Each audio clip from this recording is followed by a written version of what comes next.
So lovely to see you all. You turned up in very large numbers. Thank you for coming.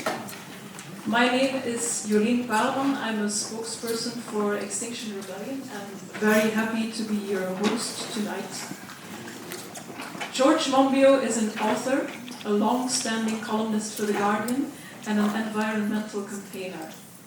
Among his best-known books are Feral, Rewilding the Land, Sea and Human Life, Heat, How We Can Stop the Planet Burning, and Out of the Wreckage, A New Politics in the Age of Crisis.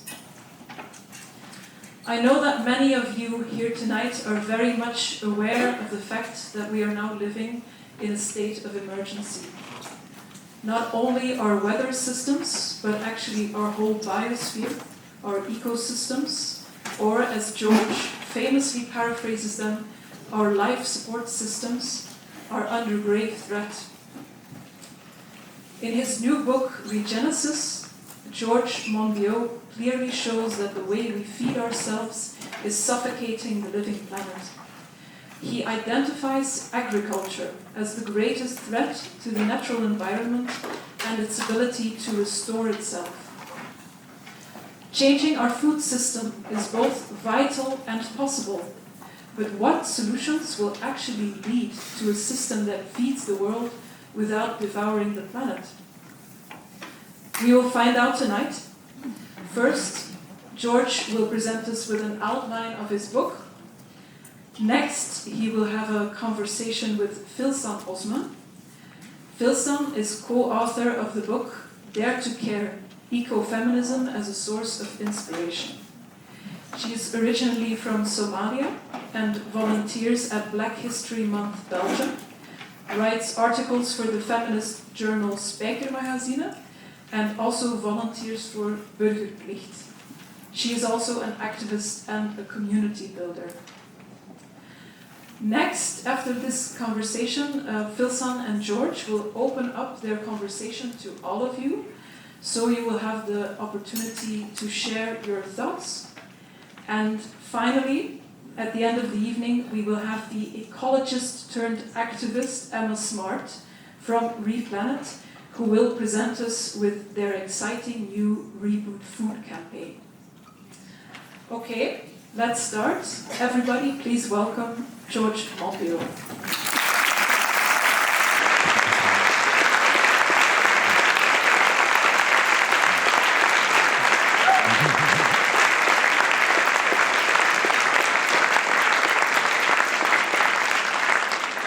Thank you so much, and thank you everyone for coming here tonight. So, as you just heard, food and farming, the greatest threats to the living world. How can this possibly be true? I mean, all this time we've been campaigning on fossil fuels, against the chemical industry, against the plastic industry, and we're quite right to do so, of course. But somehow we've managed to miss the biggest issue of all. Not everyone, of course. Some people have been attuned to it, but perhaps not to the degree that we should have been. And it seems shocking, disorienting, outrageous to finger farming as the greatest threat to life on Earth. But unfortunately, this is what the figures tell us. It is the primary cause of habitat destruction on Earth today. It's caused 80% of the deforestation so far this century. It's the major cause of wildlife loss, the major cause of species extinction. It's the major cause of soil degradation, the major cause of fresh water use. And above all, and I think most importantly, it's the major cause of land use. Now, some of you will be saying to yourselves, oh, I know what he's talking about. Yes, intensive farming. It's a blight on the planet. Terrible what intensive farming is doing. And you're right, it is terrible. But no, that's not what I'm talking about. I'm not talking about intensive farming. I'm talking about farming. The problem is not the adjective, it's the noun. So let's look for a moment at intensive farming and what it is doing, because yes, it is a huge problem in its own right. Soil, from which we receive 99% of our calories, is being ripped apart at a rate which will ensure that in producing our food today, we will not be able to produce food in the future.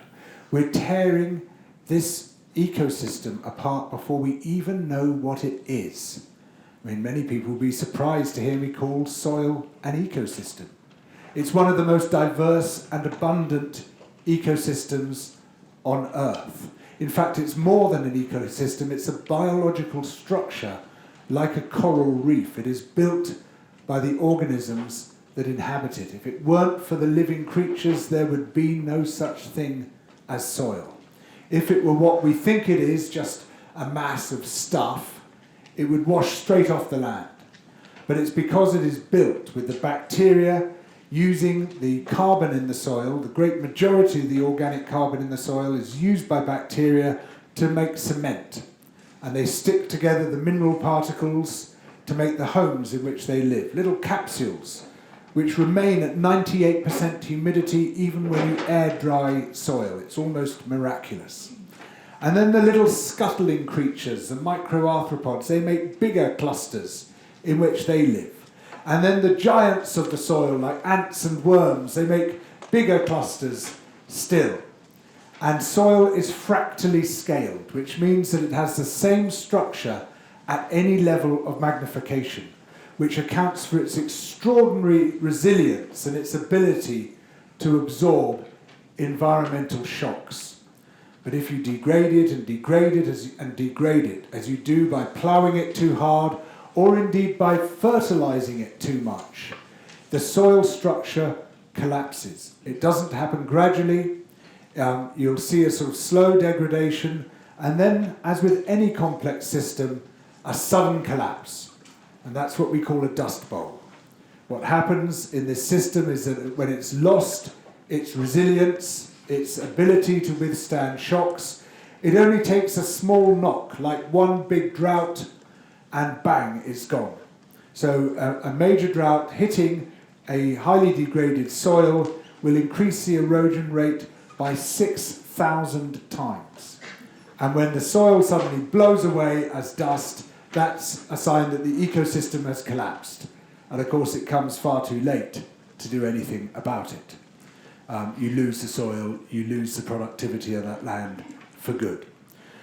We're seeing a massive steep rise in the global use of pesticides, in the global use of nitrogen and phosphate fertilizers, in the global use of irrigation water, none of which can possibly be sustained without triggering environmental collapse. And so we say, yes, intensive farming is an absolute planetary disaster. So the answer surely then is extensive farming, the opposite of intensive farming. Sorry, there are no easy answers here. Human life is complicated. Human life on Earth is extremely complicated. And extensive farming, by definition, means using more land to produce a given amount of food. That's what it actually means, is farming which uses a lot of land to produce a certain amount of food. And land is or should be the number one environmental priority. Because every hectare of land that we use for our extractive industries is a hectare of land that cannot be used by wild ecosystems. It cannot harbour wild forest or savanna or wetlands or natural grasslands. Or at sea, it can't harbour all the amazing life you get on the seabed when it's not being trawled. So the more land we occupy, the more we close the window of survival. The more we shut down the opportunities that we and the rest of the wonderful species on this earth have of getting through this century, let alone the centuries that follow. And the great majority of wild species depend on ecosystems that have not been used for extractive industries at all. And earth systems, our life support systems, they depend in turn on those wild ecosystems. In fact, it seems to me that the only hope we have of getting through this century, given where we are starting, is the mass restoration of ecosystems on a huge scale to stop the sixth great extinction in its tracks, to prevent ecological collapse and to draw down much of the carbon dioxide we've already released into the atmosphere. Otherwise, we're toast. It's very hard to see how we and the wonders of life on Earth are going to survive. So let's take a look at the issue through this lens of understanding that this is a problem not of intensive farming, not of extensive farming, but of a disastrous combination of the two. And let's look at it through the lens of the most damaging component of farming by a very, very long way. It produces just 18% of our calories, but the damage it does is far greater than the damage caused by the remaining 82% of our calories. And this is the aspect of farming we call livestock production. Keeping animals and rearing them for meat and milk and eggs. Some of you will be aware of what intensive livestock farming is doing to the planet. And let's face it, intensive livestock farming is where almost all the animal products that you eat, if you do still eat them, come from. We have this storybook image of what the livestock farm is. And let me tell you, as someone who worked on an intensive pig farm as a teenager, it's not like that. In fact, I spent my whole time, over the several months I worked on that farm, with two thoughts just going round and round in my head. First of all, this isn't what they told me it was about. And secondly, why is this legal? If we treated dogs and cats like we treat pigs, we'd be thrown in prison. It's as simple as that. And yet somehow we've compartmentalised it. We've put it in our minds, it's okay to treat pigs like that, and chickens like that, and cows like that, because they exist to be eaten. But dogs and cats, oh my gosh, they exist to be loved. And if we treated them that way, it would be not just a crime, but a great sin. And yet somehow we manage to live with this extraordinary bifurcation in our minds, this cognitive dissonance, which tells us one thing here and completely the opposite thing there.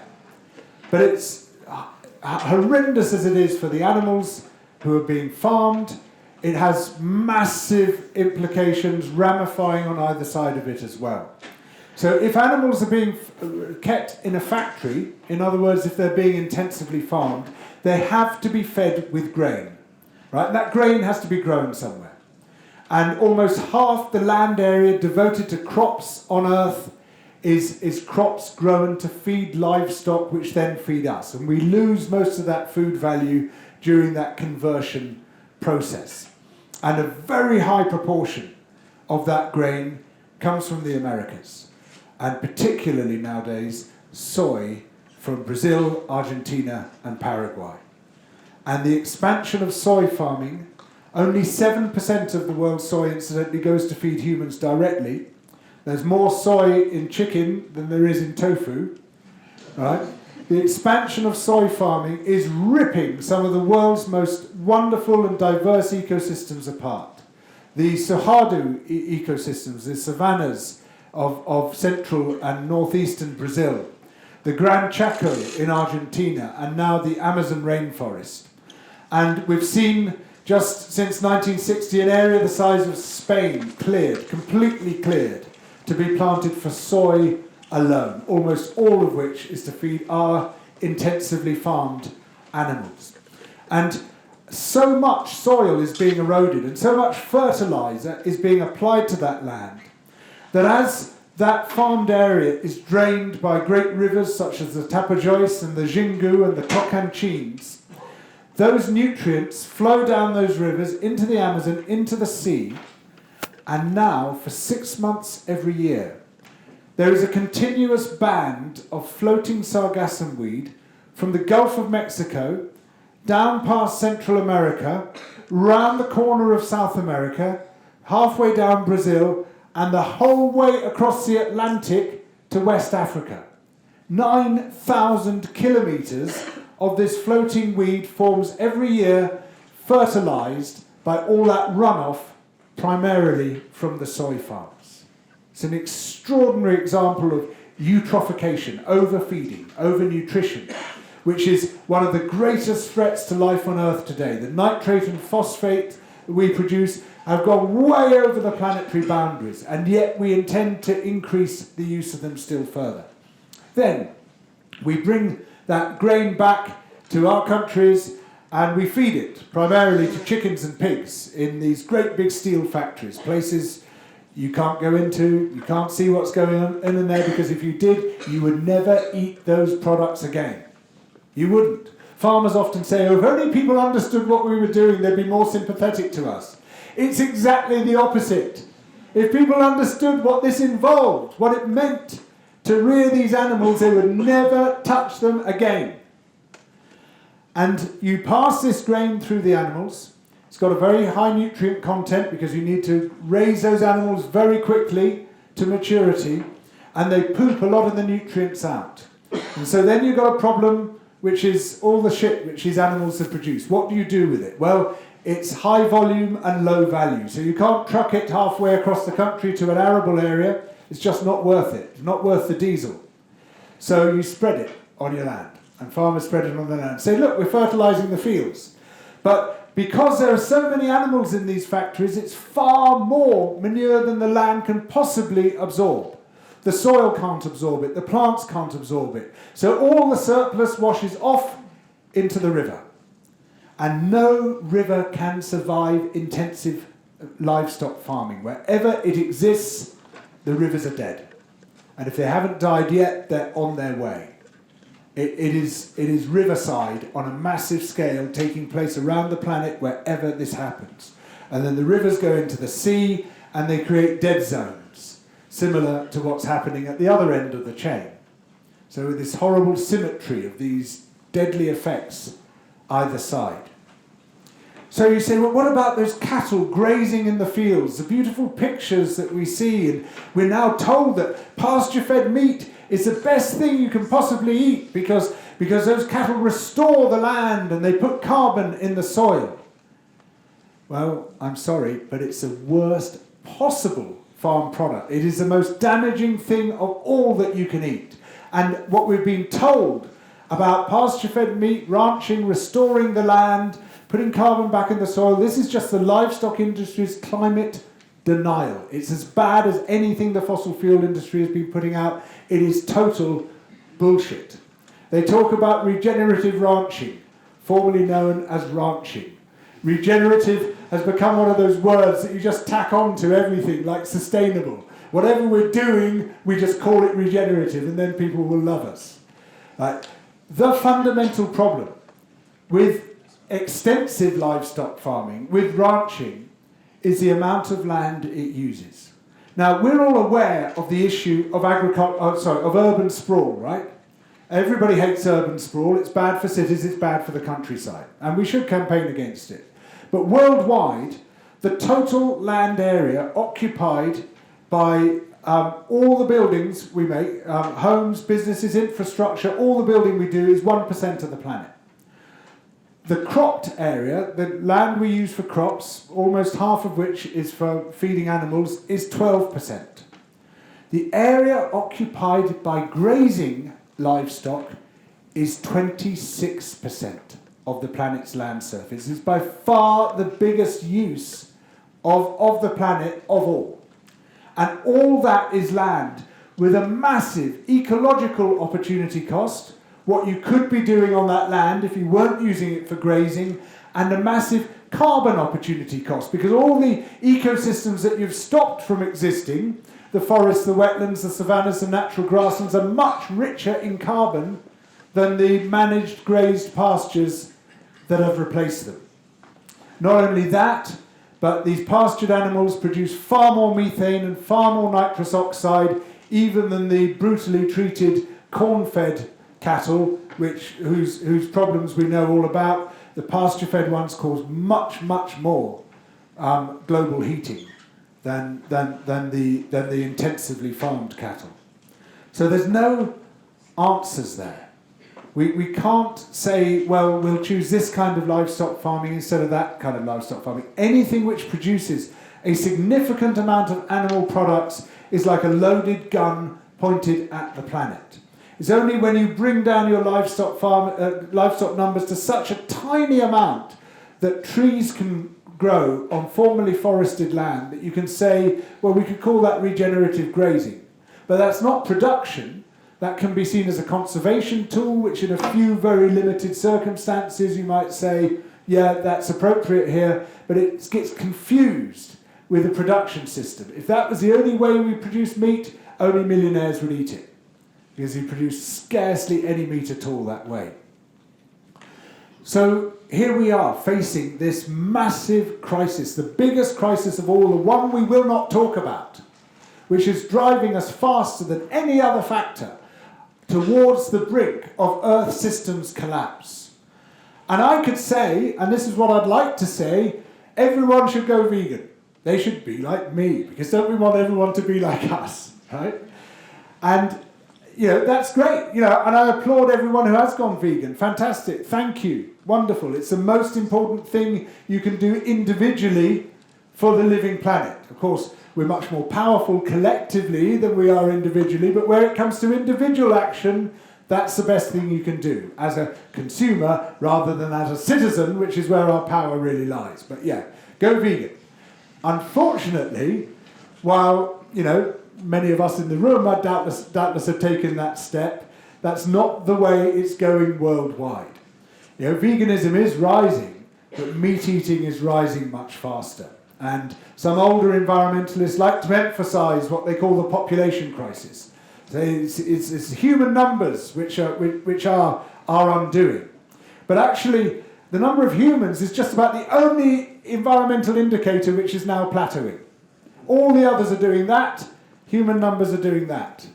It's just about the only one.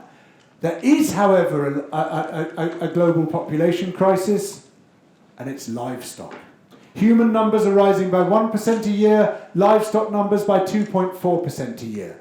By 2050, and this trajectory, there'll be an extra 100 million tonnes of human being on Earth and an extra 400 million tonnes of livestock. Already, by weight, only 4% of the mammals on Earth are wild. 36% of the weight of mammals on Earth is humans, and 60% is livestock. That's what's wiping out the planet. That's the real population crisis. So given that, we have this tremendous global drive to eat more and more animal products. How are we going to square this with what we know of what this is doing to the planet?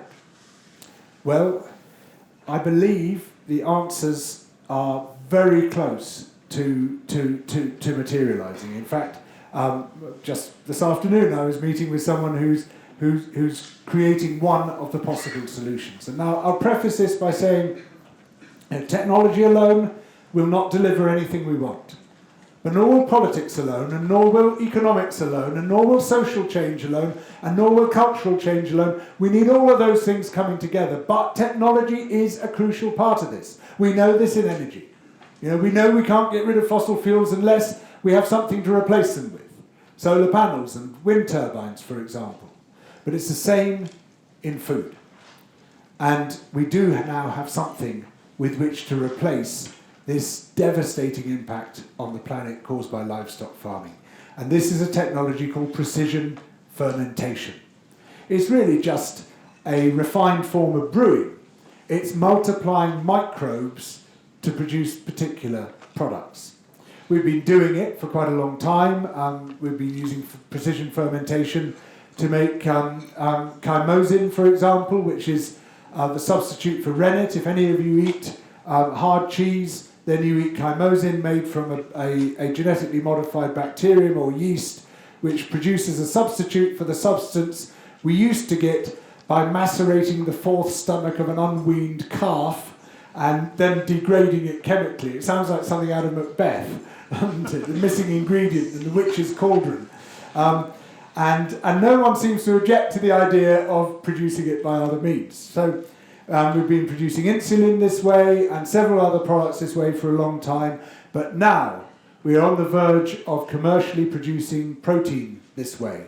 Much, much higher protein content in the flours emerging from this process than you can get from any plant product, and protein specifically tailored to replace milk and egg proteins and meat proteins, so that you can then start producing products which are more or less indistinguishable from those that animals currently give us, without any animal having to be killed.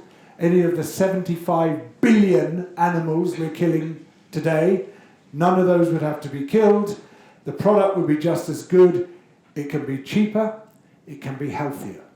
Because these microbial methods, breeding bacteria or yeast or other microbes, archaea is another candidate, can have extremely steep cost curves, whereas breeding multicellular creatures, animals or plants, mammals or birds or plants, you've already pushed them to their absolute limits and perhaps beyond. So in some cases, we're looking at the ability to produce our protein without any agricultural input at all. Some of these bacteria feed on hydrogen or methanol, both of which can be produced from renewable electricity. And most importantly, they absolutely shrink the footprint of food production. Taking the methanol route, for instance, to give one example, produces protein with 1,700 times less land use than the most efficient form of protein production on Earth today, which is soy grown in the US. That's 40,000 times less land use than used by beef production. Much less water use, much less fertilizer use, and within a contained system within the factory, so it doesn't all spill out into the countryside as it does with farming. And this gives us two extraordinary opportunities. One of them is to rewild the world. Suddenly now, if this takes off, we have the opportunity to retire huge tracts of land from farming and bring back the forests and bring back the wetlands and bring back the savannas and bring back the natural grasslands, and at sea bring back the mangroves and the kelp forests and the seabed and the reefs and all the things destroyed by industrial farming. And in doing so, we can stop the sixth great extinction in its tracks and reverse some of the damage we've done in terms of global heating. Not all of it, we also have to decarbonise our economies, but we have to do this too. We won't get through without it. And at the same time, it gives us something else, something a bit counterintuitive, which it gives us far better opportunities for universal food security and food sovereignty. Because many of the countries most at risk of starvation, and the list of those countries is lengthening every year now, they don't have sufficient fertile land or water to grow their own food.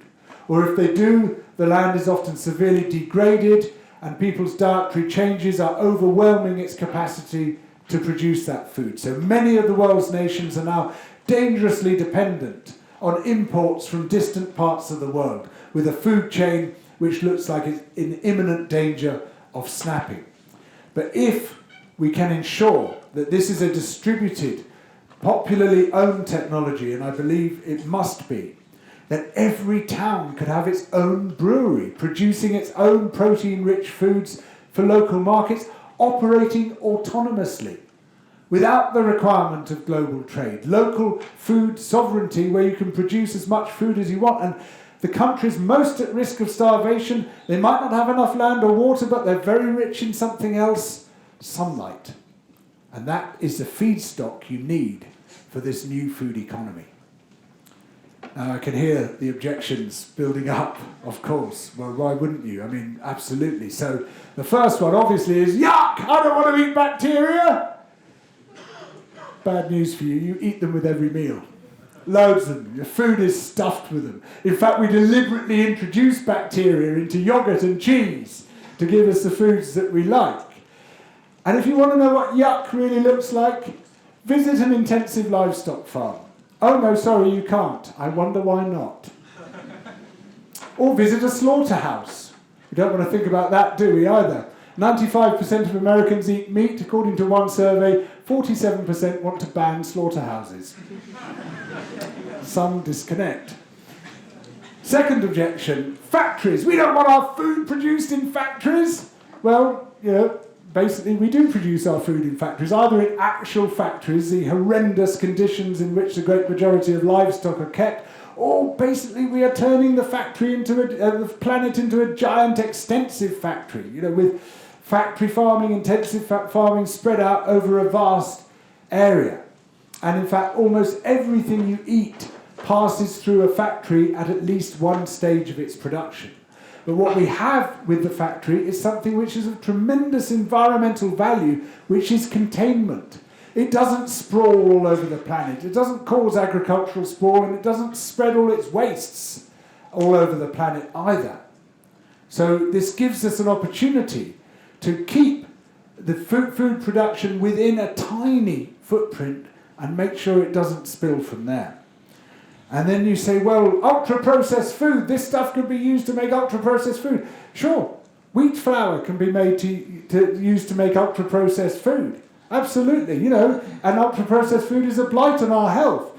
But you can also do other things with wheat flour, and you can do other things with bacterial flour. In fact, because you're specifically tailoring these protein profiles to make your new products, you're radically reducing the list of ingredients and the amount of processing required to make substitutes for the animal products that we now get from plants. All the sort of plant-based meats and milks and stuff, you need a much, much shorter list of ingredients because you're basically producing them more or less in one go. And moreover, I think before long, we're not going to bother producing substitutes for animal products, because these new technologies are going to trigger a whole new cuisine, just like agriculture did. The first people to capture a wild cow, they weren't thinking about camembert, right? And we can't imagine what products are going to come out of this, but they're going to be radically different to the products we know and much more delicious, because that's how they make them, so that we'll eat them. And if you can tailor it so you're producing that product basically in one go, there will be almost no processing involved. But then, of course, to do that, you need gene editing or genetic modification of those microbes. Now, I still oppose certain forms of genetic modification, like what Monsanto did with its Roundup Ready crops. I think it's a disaster. But I don't know anyone who opposes the GM microbes which give us chymosin, that substitute for rennet that we make cheese with, or insulin, or vitamin B12. No one seems to think that's a problem, and I don't see any reason why this should be a problem either.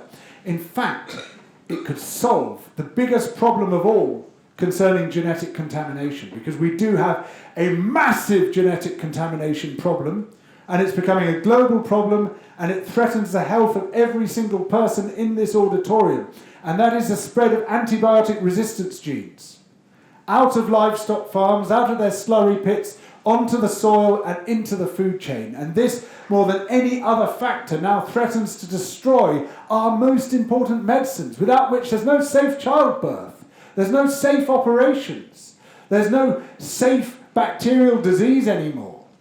We push medicine back 100 years if we lose our antibiotics, and because of genetic contamination spread from livestock farms, which prolifically use antibiotics, create very strong selective pressure for bacteria to produce, to select antibiotic-resistant genes, which can then be passed from bacteria species to bacteria species through horizontal gene transfer, which bacteria do very well, and boost their intrinsic resistome, which means they emphasize those genes and it just pushes them out through horizontal transfer into many, many others. We've got a massive genetic contamination crisis, and these genetically edited or genetically modified organisms can stop that crisis in its tracks. They clean up genetic contamination. But there is an issue, a real issue, that we should be concerned about, and that is corporate ownership of this technology. It's not a new issue. Corporations already own the existing food chain. 4 corporations control 90% of global grain trade. But do we say as a result of that we should get rid of global grain trade? If we did, billions would starve instantly. No, we get rid of the corporations. We must break them up. We must demand that antitrust laws, which we used to have, are brought back. We must make intellectual property rights weak and antitrust laws strong.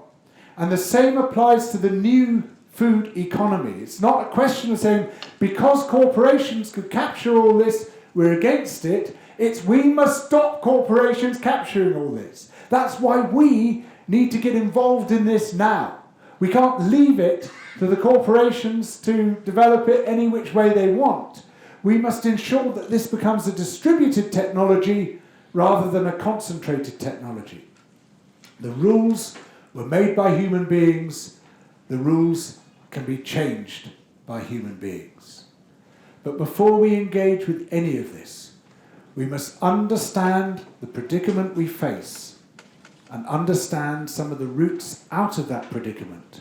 And we must set aside our prior prejudices. We must set aside our attachment to tradition, our neophobia, our fear of new things, which drives some people I know not to have a microwave oven in their house because they think it's going to kill them, but they've got a wood-burning stove in their house, which is going to kill them.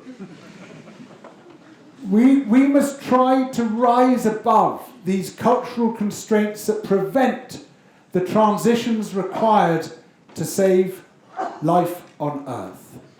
We must be led by the science, but we must turn that scientific knowledge into action. Thank you.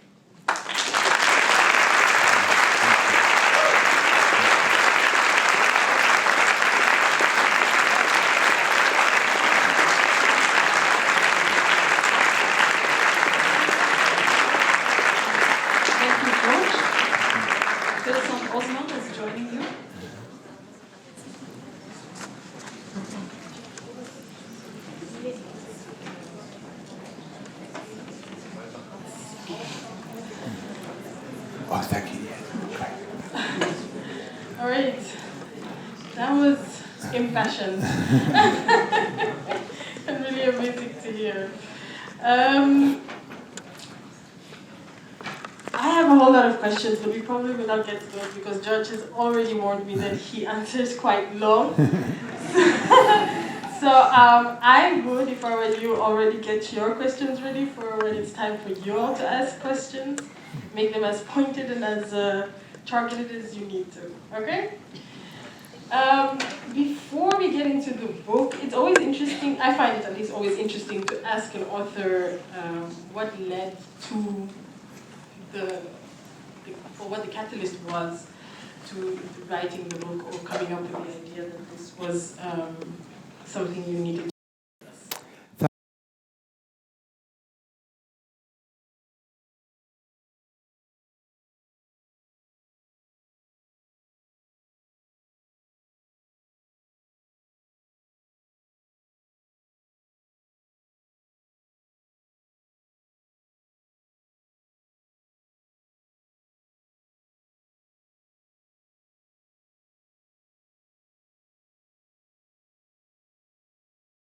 Wiped out by sheep farming that made me realise we were missing a big part of the picture.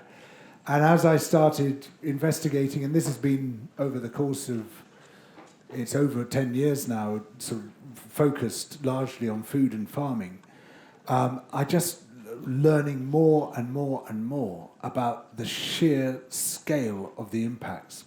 And then for Regenesis, as well as doing quite a lot of field work, I read over 5,000 scientific papers, and what I realised in reading them was we've got almost everything wrong. Everything we thought was true is just, there's something wrong with those beliefs. We just, again and again and again, we've failed to see what's going on. And so many times in reading those papers, why doesn't everyone know this? This is the most important thing. And it was just like this. And then discovering that there'd been no pickup of this at all. You know, it had stayed only within the scientific community. No journalists, no politicians, no policymakers, no one had noticed. And yet they were telling us the most important things of all.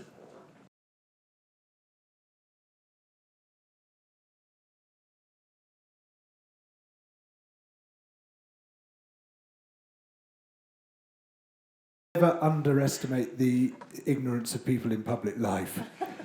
I mean, for a start, you know, I mean, if we look at my profession, journalism, and 1,000 curses be rained upon it. It's almost entirely dominated by humanities students. There are a few science graduates, but they're specifically in science journalism. They're not in news and current affairs. They're not in features. They're not in general journalism. And I've literally had producers at the BBC. This is two straight up quotes. One of them said, "What's CO2?" And another one said, actually, it's two orders of magnitude worse than that. They said it's twice as bad. And the scientific and mathematical illiteracy in public life, we should never underestimate that. And so the struggle that all of us have when we're trying to explain something is you almost have to start from square one, from scratch. It's so frustrating that we're so poorly educated. And most importantly, and this is the thing, the biggest gap of all in our education is that unless you do a specialist degree, you never learn about complex systems.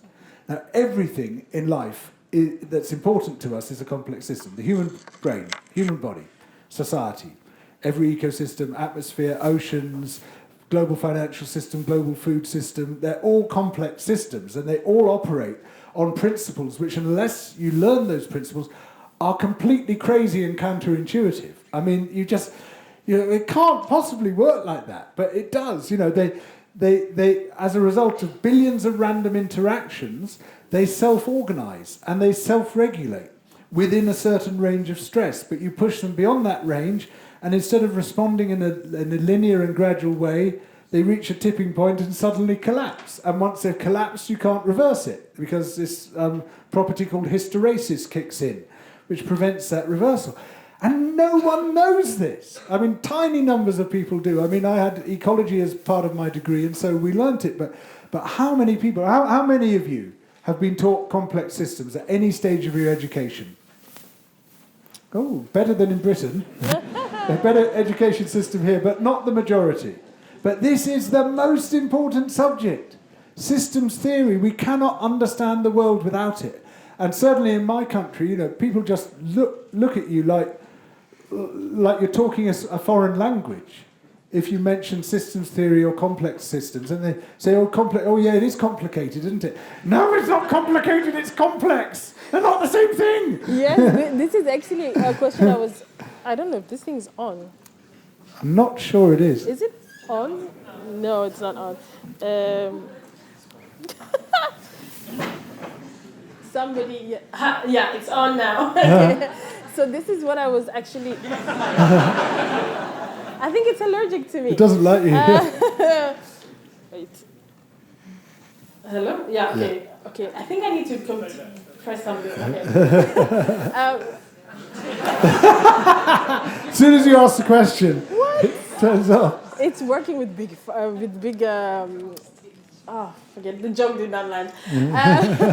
So this is what I was actually kind of asking, between the difference between, if people usually confuse complex systems with complicated systems. Yeah. And how we then go about making the link to complex systems accessible for most people, because it's about accessibility, I would say. Yeah. Well, I mean, the good thing about complex systems is actually they all operate on the same principles, and the principles are not hard to explain. There's a simple set of rules that they abide by. I say they're not hard to explain, but it would take 5 or 10 minutes, so I won't attempt it now. And the terrifying aspect of that is, as one paper I read said, you no longer need to know what system you're looking at to know whether it's going to collapse or not. You just have to look at the mathematical values of its key variables, the size of the nodes, their degree of interconnection, the strength of the connections between the primary nodes in the network. There's something called the K-core. I won't get into all this, but you can just look at it and say, whether this is a shipping insurance network or an Antarctic ice shelf is irrelevant. I just look at these values and see whether it's going to collapse. And it's kind of terrifying, because it's like you can't sort of will it not to collapse. Unless you change that system radically and reintroduce the 4 critical components of resilience, which are redundancy, which is the spare capacity in the system, modularity, which means the degree to which it's compartmentalized, it's separated, bits of it are separated, circuit breakers, which are like the fuses in an electrical system, so the shock stops here, and backup systems, which operate on different principles. Unless you restore those 4 elements of resilience, if the math says this system is going to collapse, it's going to collapse. And the trouble is, these systems are often too big for the maths clearly to describe them.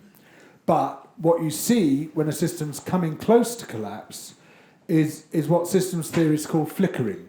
Its outputs begin to fluctuate wildly. So in 2008, as the banks were about to collapse, you saw the equity values just go vroom, vroom, vroom, vroom, like that. And that was flickering, classic flickering. And I think that's what we're seeing in Earth systems today. The extreme events we're seeing and the sort of whipsawing now, flood, drought, like that, that looks very much, it's the same, if you were to chart that on the same axes as you charted those fluctuations in yield values approaching 2008, you'd see the same pattern. This is flickering. We're getting close to the tipping point. And if Earth systems tip, I can't say when it is, but we're heading in that direction. And if they tip, that's it. That's curtains. You don't tip them back, because this property hysteresis, which is another key property of complex systems, what it means is the energy required to reverse a tip is far greater than the energy required to cause it. So if you think of the banks which almost collapsed in 2008 and were bailed out by governments just before they collapsed, that was triggered by the US subprime crisis, which was really didn't involve a huge flow of money, not by comparison to the scale of the system, not by comparison to some of the other fluctuations there had been in the past, but it was the butterfly's wing over the Atlantic which caused the storm. And it was enough to tip the whole system. And if governments hadn't intervened within a few hours, the whole lot would have gone down. Now, the food system, the global food system, looks very similar to the global financial system in the approach to 2008 now. It's got all the same warning signs. And while governments could bail out the banks with future money, you can't bail out the food system with future food. All right. I guess the next question then would be is how we got here. So farming seems to hold a mythical space in our collective imaginations, and you talk a lot about the importance of story, especially in your TED talk. So where did this relationship we have with farming come from? Where did the story start? Yeah, so it's interesting, isn't it? It is, you're quite right, it's because it's so old, it's so deeply embedded in our lives that we don't challenge it. Fossil fuels has come along more recently, so we'll challenge them. Nuclear's come along more recently still, so we hate nuclear far more than we hate fossil fuels, even though its impacts are far smaller. In fact, many of the things that we blame fossil fuels for, we'd far more accurately blame coal for. So coal causes mutations in the womb for the heavy metals that are released. Coal actually releases more radiation than nuclear power does. Coal does all the things that we load onto nuclear power, because nuclear power, there's various reasons for that, because it was originally entangled with nuclear weapons, so that's understandable, but also because it's a new technology. So, if it's new, it's scary, especially if it's science and it's new. Doubly scary. So these scientists, what are they going to do with it? Peer-reviewed science has become an insult. I was reading someone's essay the other day, so Monbiot, this urban vegan intellectual, making his arguments on the strength of, scare quotes, peer-reviewed science. And so, and farming, we don't need any peer-reviewed science. We know that it's good and right and wholesome. I don't know about in this country, but in my country, 50% of the books for very young children who can't yet read, are about the livestock farm, right? But not a livestock farm you'd ever recognise. There's one rosy-cheeked farmer, one horse, one cow, one pig, one chicken, one cat. They all talk to each other. They live together as a happy family. There's no idea why they might be there or where they might be going. And so these things are really deeply embedded in us, in our culture. And when someone comes along and says it's not like that, oh, yes, it is, people get really angry and reactive. You're taking this story away from us. And, you know, as I said in that talk, you can't take away someone's story without giving them a new one. And so what we're trying to do here is to provide a new story, a restoration story, because the stories which change things in politics or in religion, and it's consistent across thousands of years, are the stories which have the narrative structure I call a restoration story, which goes like this. Disorder afflicts the land, caused by powerful and nefarious forces working against the interests of humanity. But the hero or heroes contesting those forces against the odds overthrows them and restores harmony to the land, right? Bible story, Lord of the Rings story, Harry Potter story, Narnia story. You've all heard it 1,000 times. That's the story we need to tell as environmentalists. And it's a very easy story for us to tell, whether it's fossil fuels, whether it's the livestock industry. You know, disorder afflicts the land, right? We know it. We're seeing it. We're living it. Caused by powerful and nefarious forces. We all know who they are, working against the interests of humanity, right? And the hero or heroes, give yourselves a round of applause, are confronting these powerful forces, especially Extinction Rebellion. Big cheer for Extinction Rebellion. Are confronting these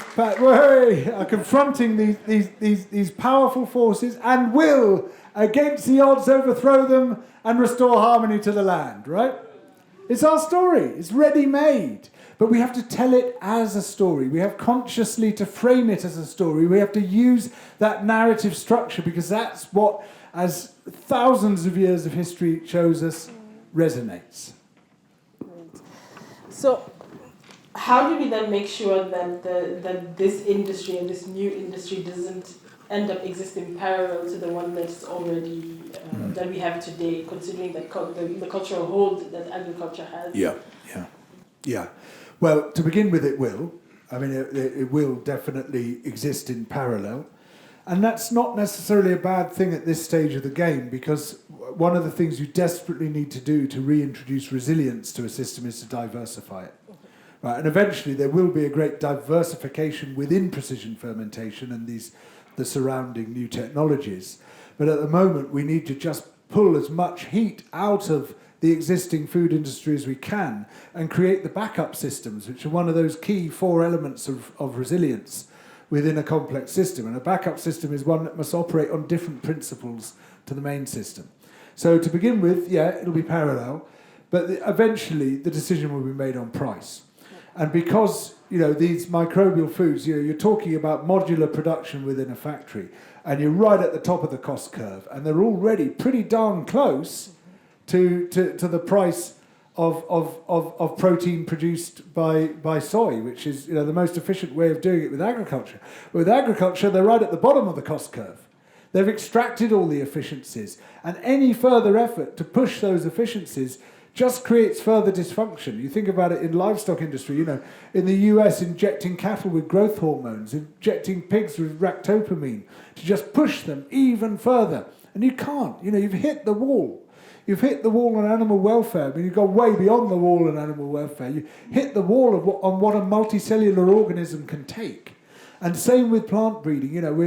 The curve of yields raised as a result of plant breeding is flattening off pretty darn quickly. There's not a lot more to extract in that way, but there's everything to extract from that cost curve when it comes to microbial production. So I think quite quickly we'll see that cost dipping below the cost of the competing products. And then we get the exciting thing, the techno-ethical shift. The techno-ethical shift is when a technology lifts the lid on the latent desire for change, a desire for change which has not yet been realized. And there's some interesting examples through history. So if you think of, and this is very relevant to Belgium and to this city, if you think of the printing press and the replacement of parchment with paper, how it basically allowed the Reformation and loads of other political and religious revolutions to happen. The desire for change was there, but it couldn't be realised until the technology arrived. And then bang, you lift the lid and you can't put that stuff back in the box. And the same with modern contraceptive technologies, which greatly accelerated the liberation of women. And the reason for this is not, much, much further to go, as you know better than anyone, but, it gave a huge boost to that. And the reason for this is that when something becomes amendable, that is the point at which it becomes intolerable. As soon as we can say, we don't have to do it that way anymore, there's a different way of doing it, that's the point at which we say, then why the hell are we still doing it? That's the point at which we say, right, let's change now. And I believe that even in the most obdurate quarters, there is a disquiet about animal farming. We like to think of ourselves as animal lovers, right? And so we deliberately make a cognitive effort to put out of our minds what the bacon and eggs on our plate actually involved, what it took to produce those chicken nuggets, what the animals went through to make that milk. We put it out of our minds, and as we become increasingly aware of the environmental implications too, we don't want to think about that either.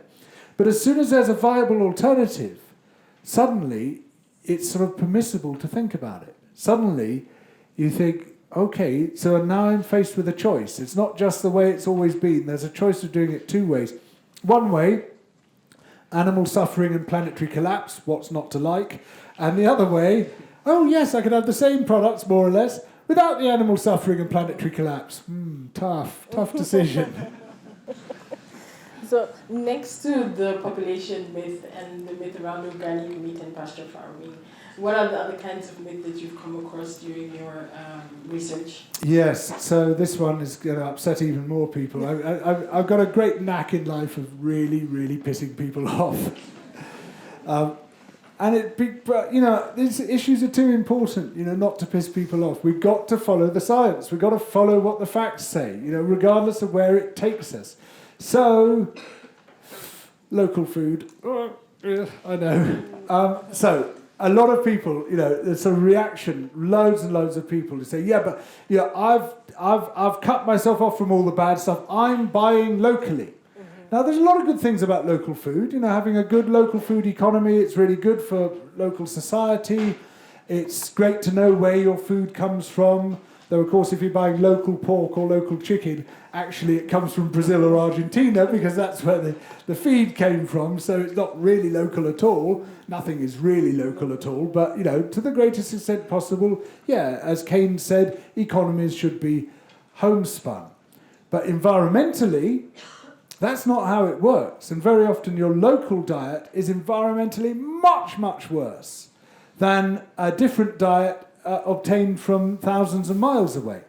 So, for example, I worked out that using globally average figures, in order to produce as many greenhouse gas emissions as the beef you're buying from literally the farm next door to you, with no food miles at all, with like 10 food meters, if you get it straight off the cow on your farm, to produce the same amount of emissions from a kilo of beans, you would have to ship those beans 100 times around the planet. So it's like the food miles is the bit we've all focused on. We don't like the trucks, we don't like the ships, fair enough, absolutely, but they're a tiny, tiny proportion of the environmental harm done. What counts above all is what you eat, not where it comes from. There's a few products which are flowing in, but it's a tiny proportion of food trade goes by plane because it's very expensive.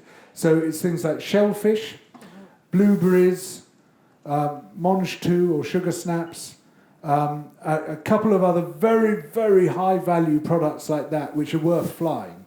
Everything else is shipped. Shipping should be cleaned up, definitely, but it's a tiny proportion of the total damage. And in fact, people say, well, why can't we have all our food local? Even if, there were no environmental issues involved, you can't for mathematical reasons.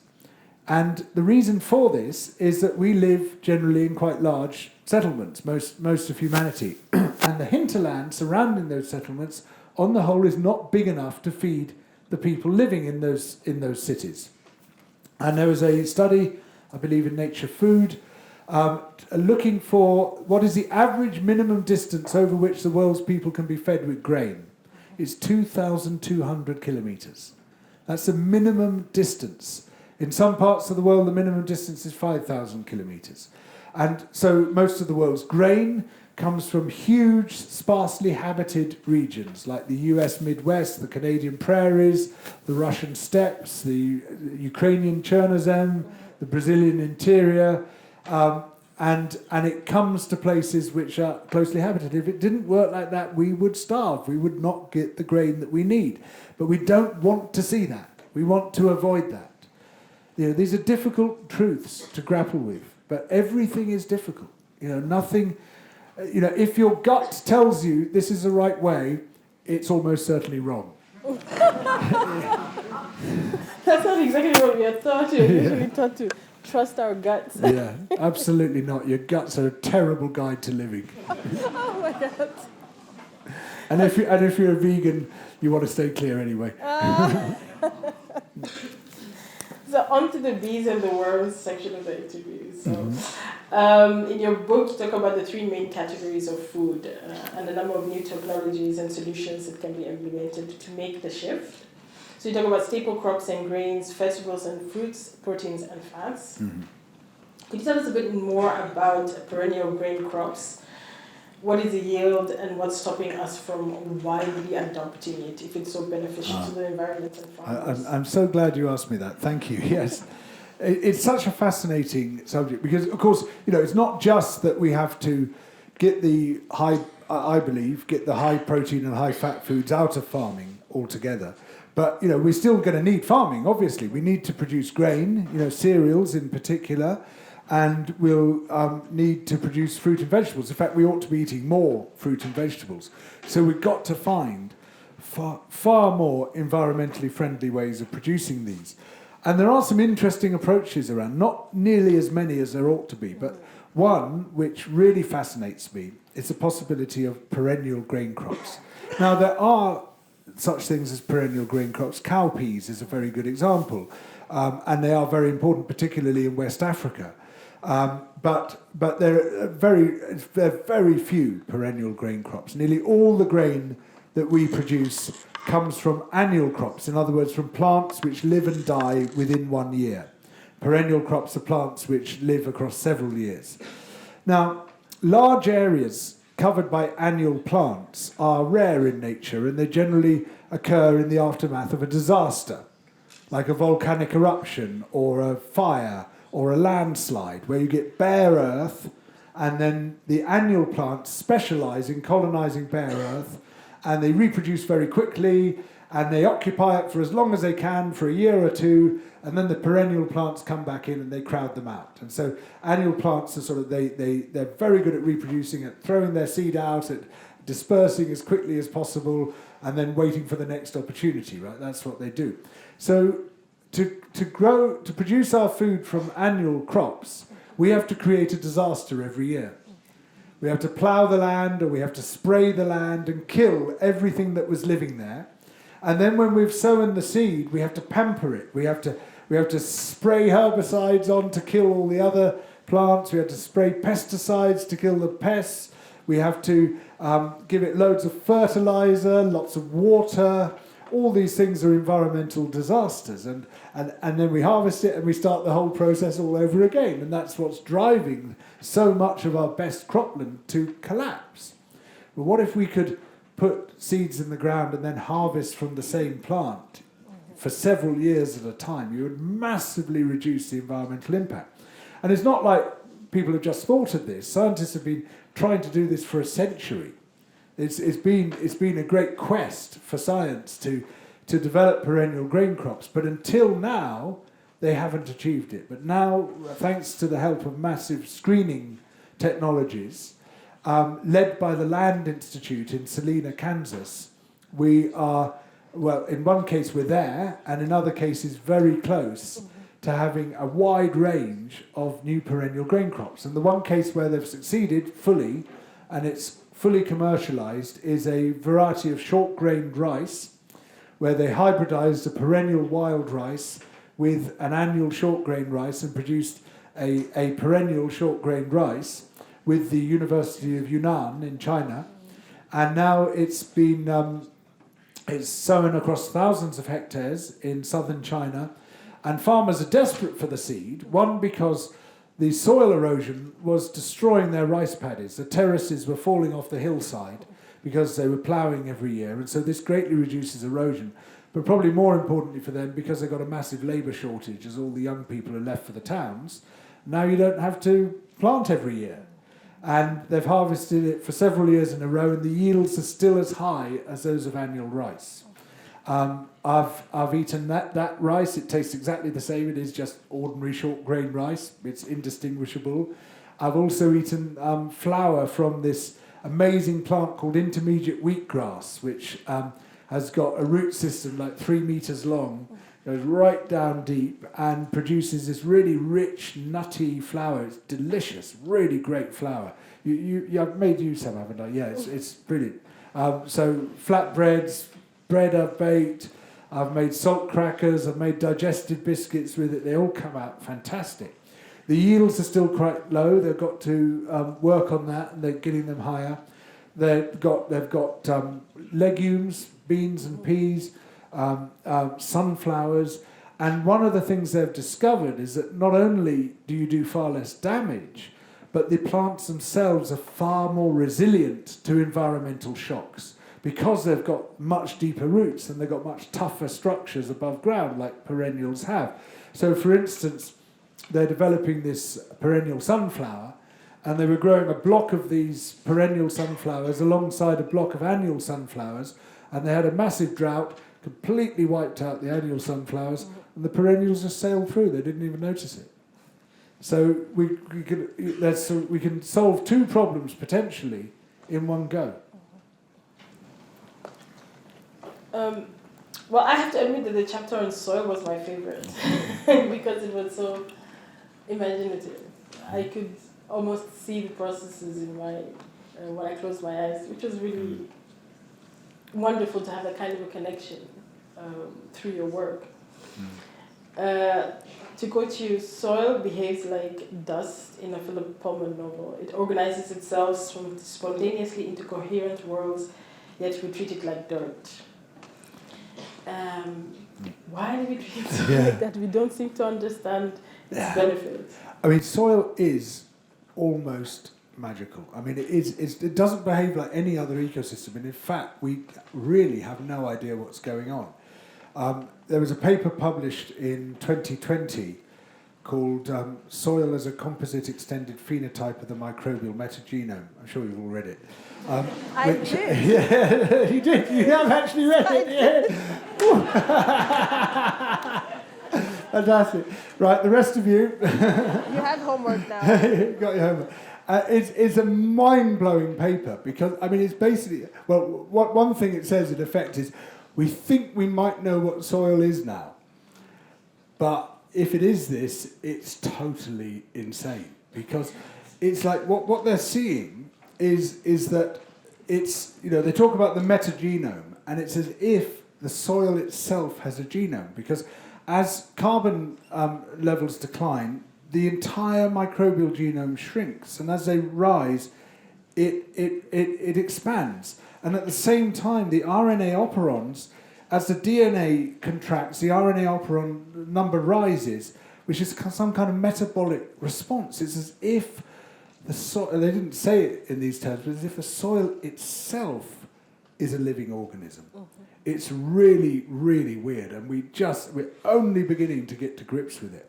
And I mean, this is like it's the most important ecosystem on Earth, because everything, well, from the human point of view, because we everything depends on it. None of this would be here without the soil, and yet here we are. We literally treat it like dirt. We call it dirt. We disparage it. We say, "Oh, I got some soil. My feet are soiled." It's amazing. It's like, I've been coral reefed. I've been rainforested. It's just so bizarre that we sort of treat it with this contempt. So just to give you an example of how astonishing this is, right? right? And we're only just getting to grips with it, right? The thing which sort of was almost a key for me, which unlocked my so far limited understanding of the soil, was the recognition that plants, of all the sugars that plants make through photosynthesis, they dump between 10% and 40% into the soil. And before doing so, they turn some of those sugars into compounds of tremendous complexity, like chemical names like this, really. So this is really expensive, in energy terms. This is a really expensive, it's like pouring money down the drain. What the hell are they doing? Well, it turns out that plants can talk. They can literally talk. Except they talk with chemicals. They use these chemical messages to talk.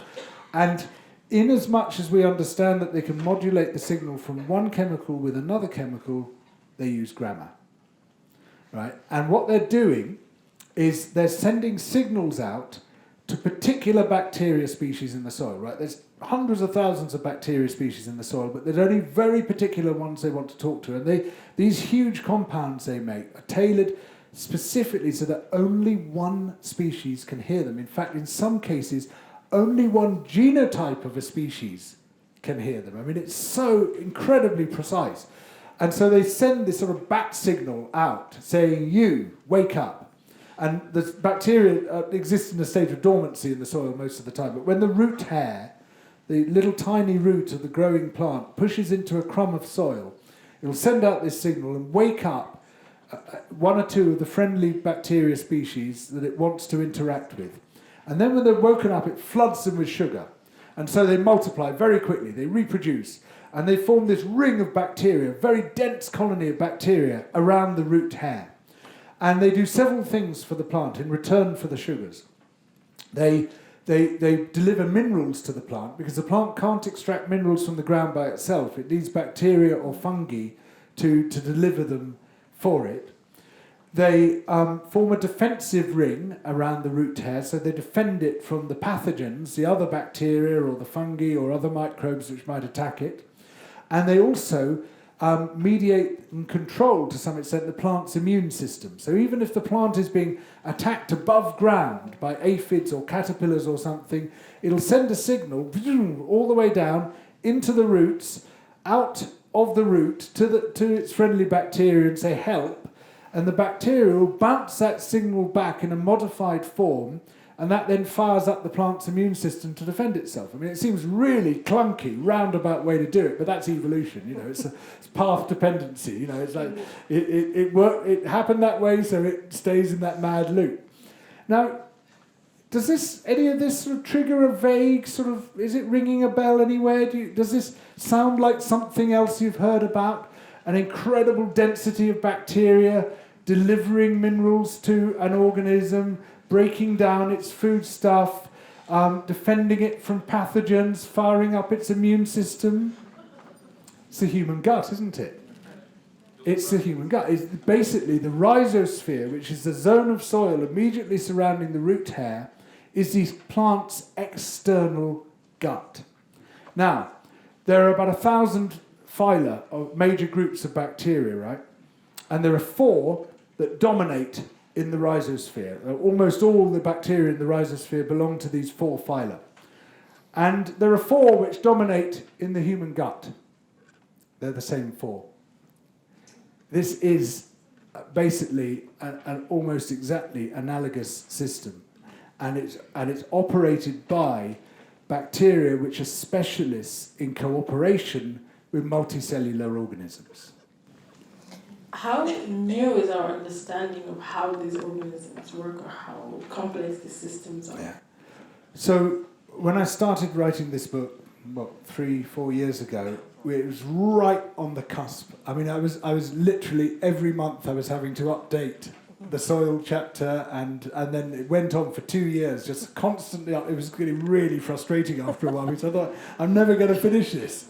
Because it was just this incredible wave of new information coming through as people are just for the first time getting to grips with this.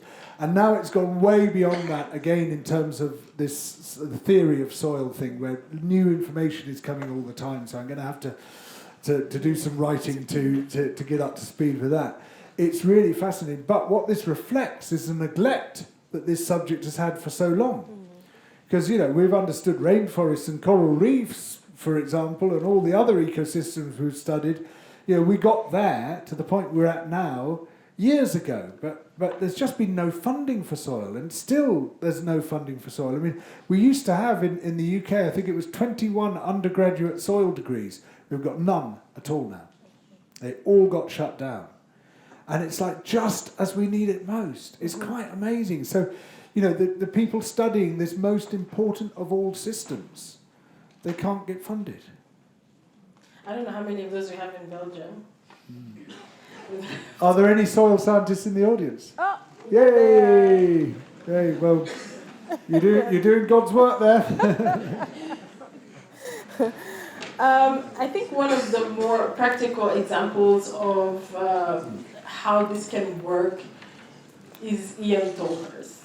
Is what? Ian Tolhurst, yes. Could you please tell us a bit more about him and what he has been doing in the last 34 years?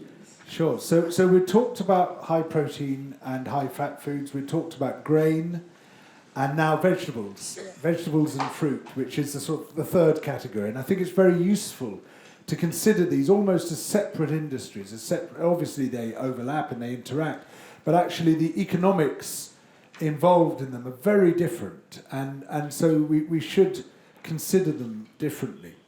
And Ian Tolhurst, or Tolly, is a grower, which means because there's this weird thing I don't know about in your languages here, but in England, in English, we call a farmer someone who grows grain or livestock, and a grower someone who produces vegetables or fruit.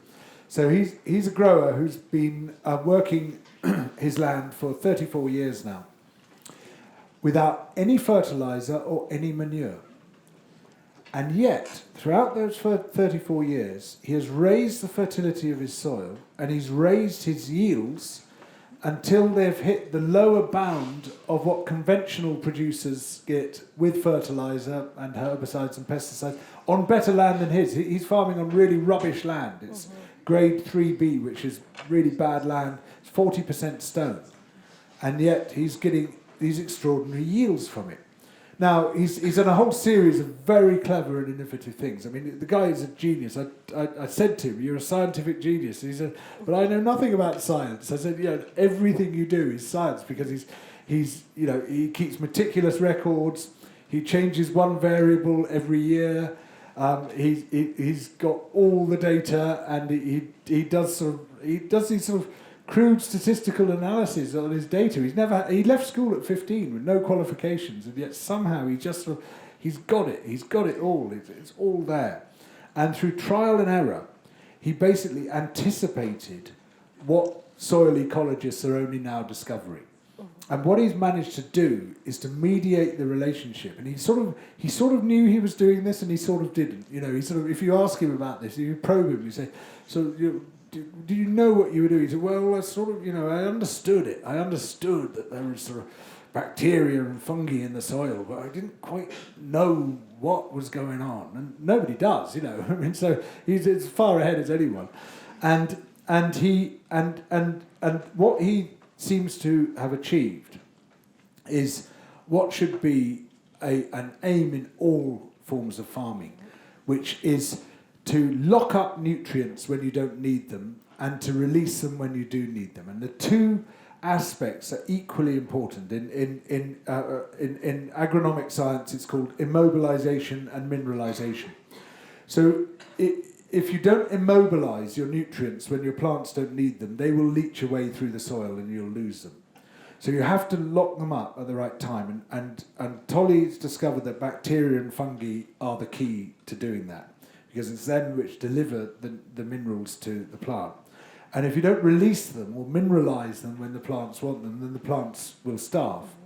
And what we find in conventional agriculture, in all its varieties, is really a failure to immobilize when you need to immobilize and to mineralize when you need to mineralize.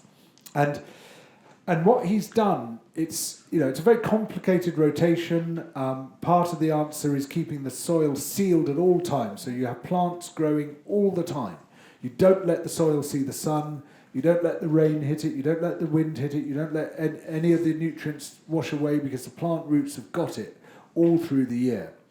But the key innovation is adding a tiny amount of wood chip at a crucial part of the rotation.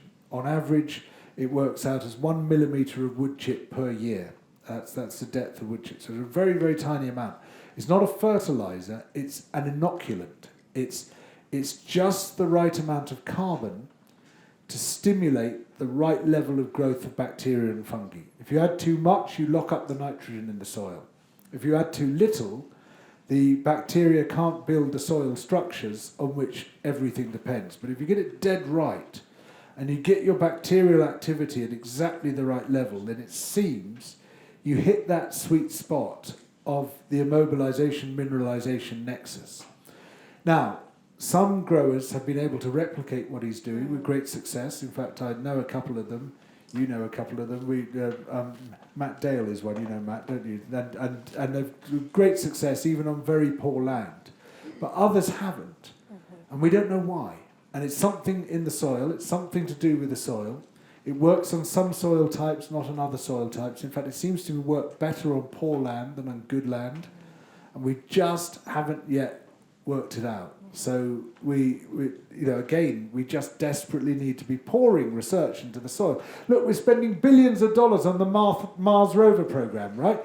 To find out about the surface of that planet. Wouldn't it be a good idea to find out something about the surface of our own? Yeah.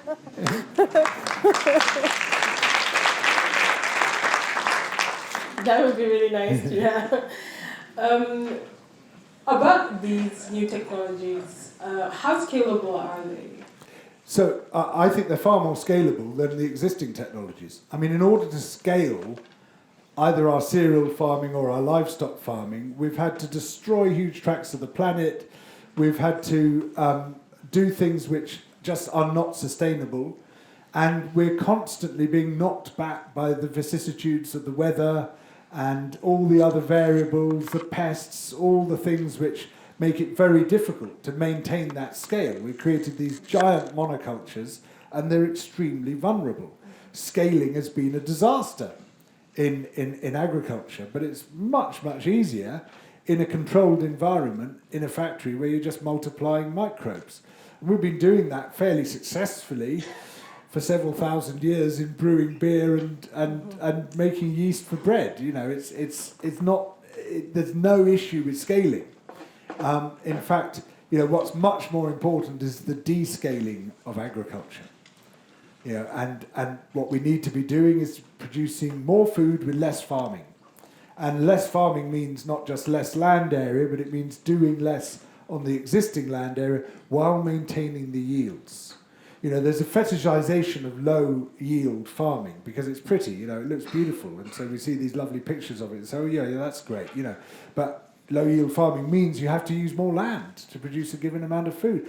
And it means people are more likely to go hungry. So we've got to try to keep those yields high, but gradually bring down the inputs. And Ian Tolhurst has shown one way of doing that. You know, it might not be the only way. I hope it's not the only way because we need as many different ways as we can. Perennial grain crops are another way of doing that. But again, you know, we need loads more.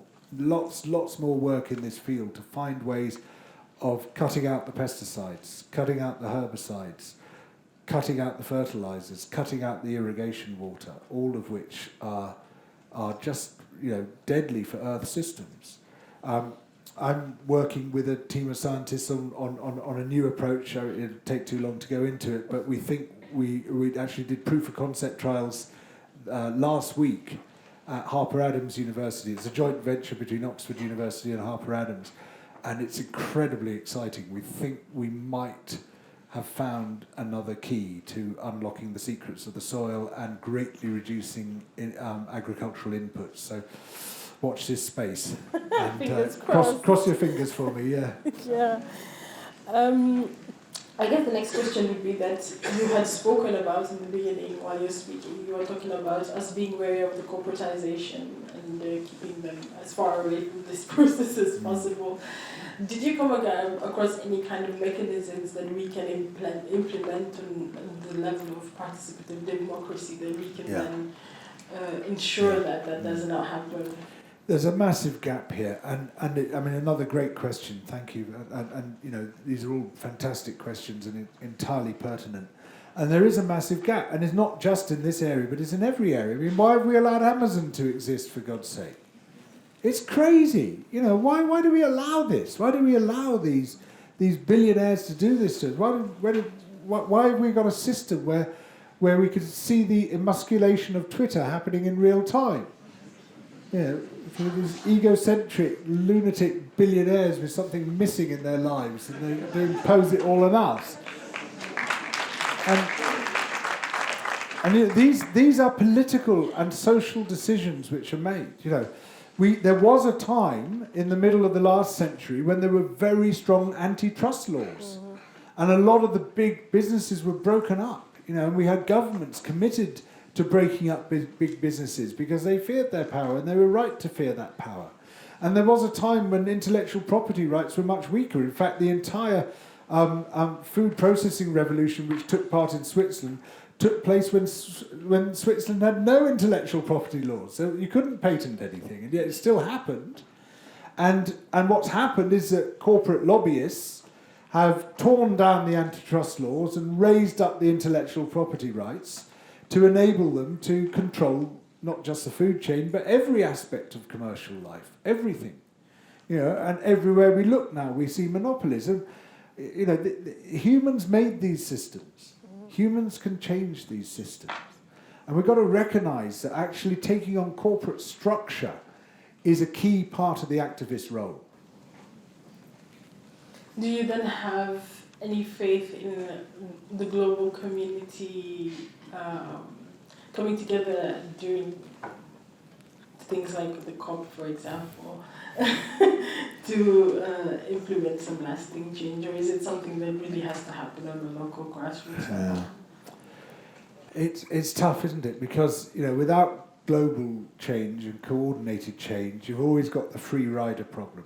You've always got the issue of people who aren't going to play by the rules and are just going to undermine everyone else's effort. But it's also completely plain to me that the point of these COP meetings was to keep us talking. Because while we're talking, they're not we're not a threat to them. You know, they'll talk and talk and talk until the water's up to here. Yeah, that's how it works. I mean, you know, if it was designed to succeed, there wouldn't have been COPs 2 to 27. It would have been like the Montreal Protocol and ozone depletion. COP 1 sorted, problem solved. You know, there's the powerful nations. You know, there just are no incentive to solve this problem, and that does come from us. I mean, the two questions are absolutely interlinked. You know, without the local activism, without the size of activist movements, they're not going to move. They go to these meetings with a choice, saying, habitable planet or pleasing our sponsors. We'll go with the sponsors. Every time. And every time before one of these meetings they say, it's now or never. You get to the end of the meeting, how about never? And so you know, they're designed to fail. They're designed to fail. You know, the first ever of these meetings in 1972, it's 50 years now, 50 years this year of failure. 1972 Environment Conference in Stockholm. The secret minutes were released in 2002 under our 30-year rule in Britain.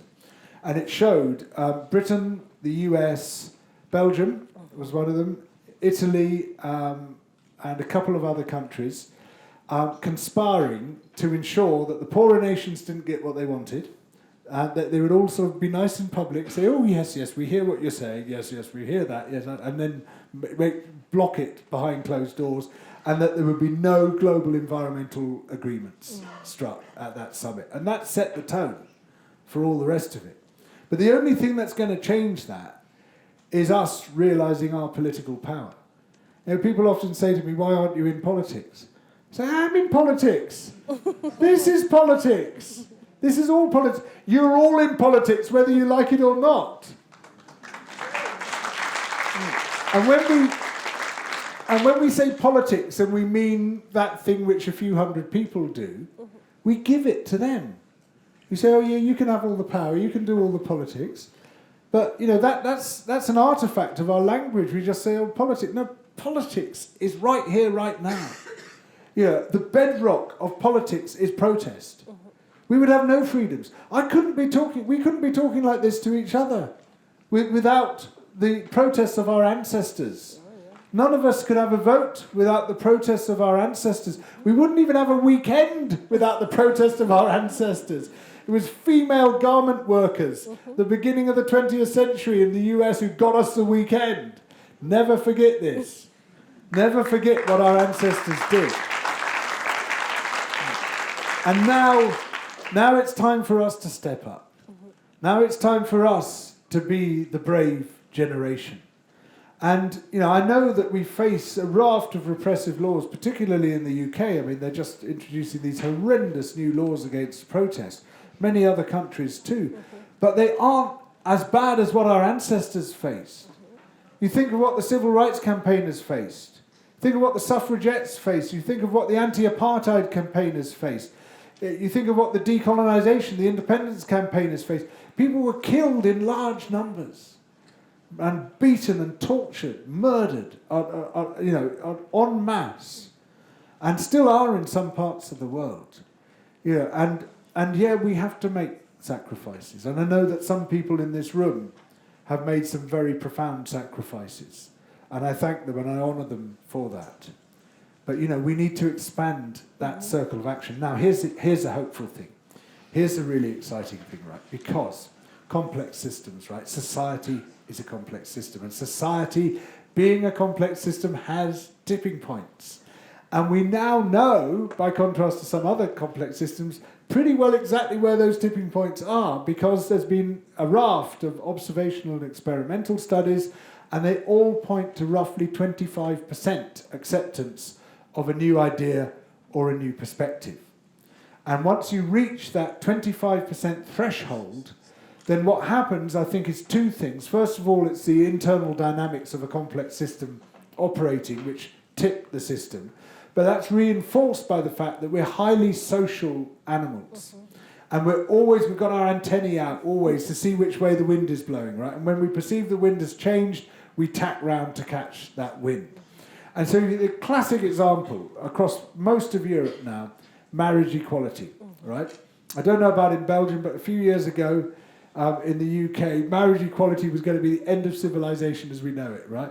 If gay people were allowed to marry, well, I'm leaving the country. It's outrageous.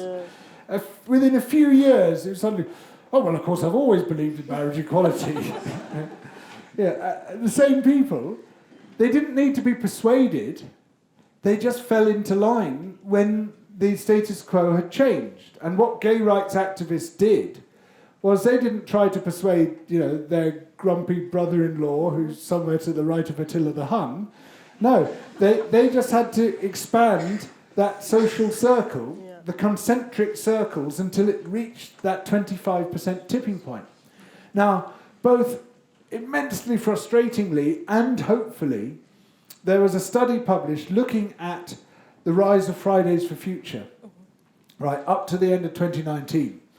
And it showed them coming so close to that tipping point, and European politics just coming to the brink, and then COVID comes in, and the pandemic stiffs it all, and we have to start all over again. So the frustrating, well, I don't have to explain what's frustrating about it, but the hopeful element of it is it can be done. We were so close, and we can do that again. And if it tips, that is the point at which governments can no longer resist us. That is the point that we become more powerful than the lobbyists, more powerful than the fossil fuel industry, more powerful than the livestock industry. That is the point at which our voices are heard, at which politics belongs to us.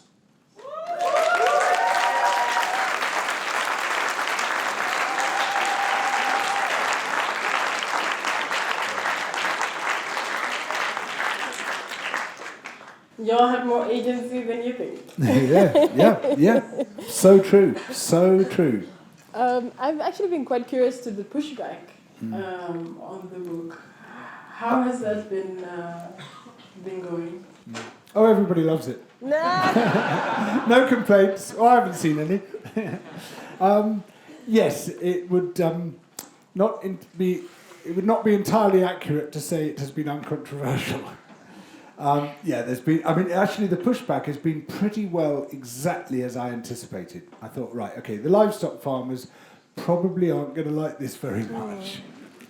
The agroecologists might not like this very much, because while I'm very much in favour of agroecology, it's the high-yield agroecology we need to see, and I do inveigh against low-yield agroecology as being no sort of a solution. You know, we've got to look for those high yields.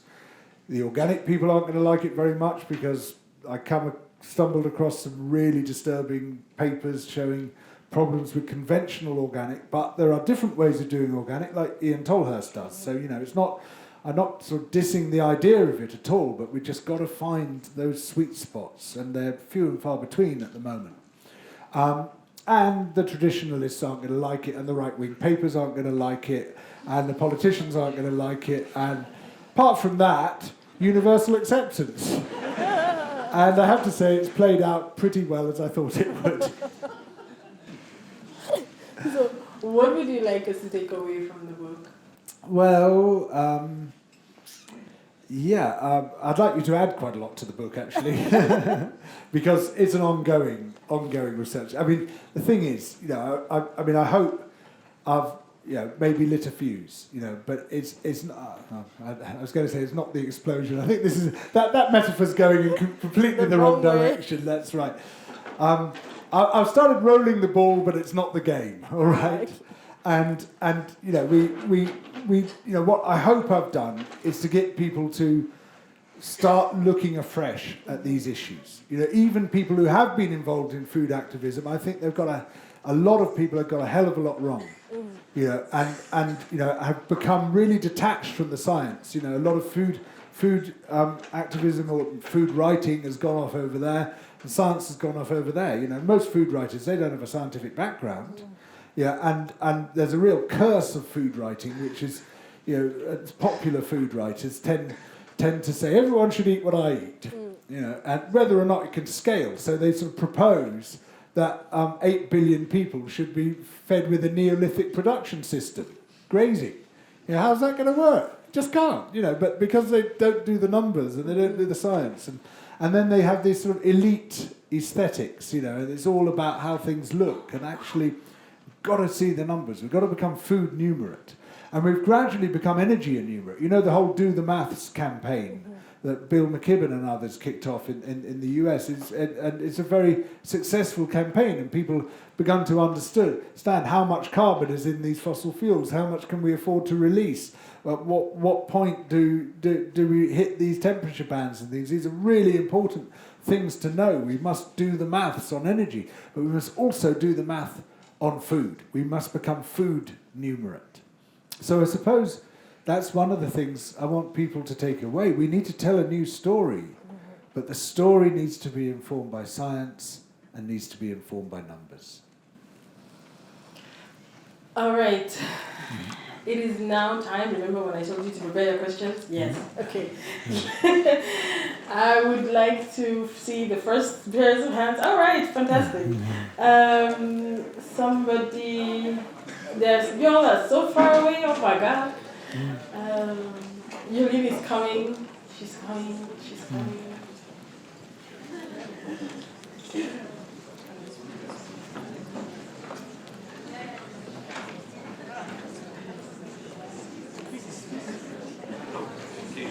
Yes, we can hear you. It's very interesting. Thanks so much.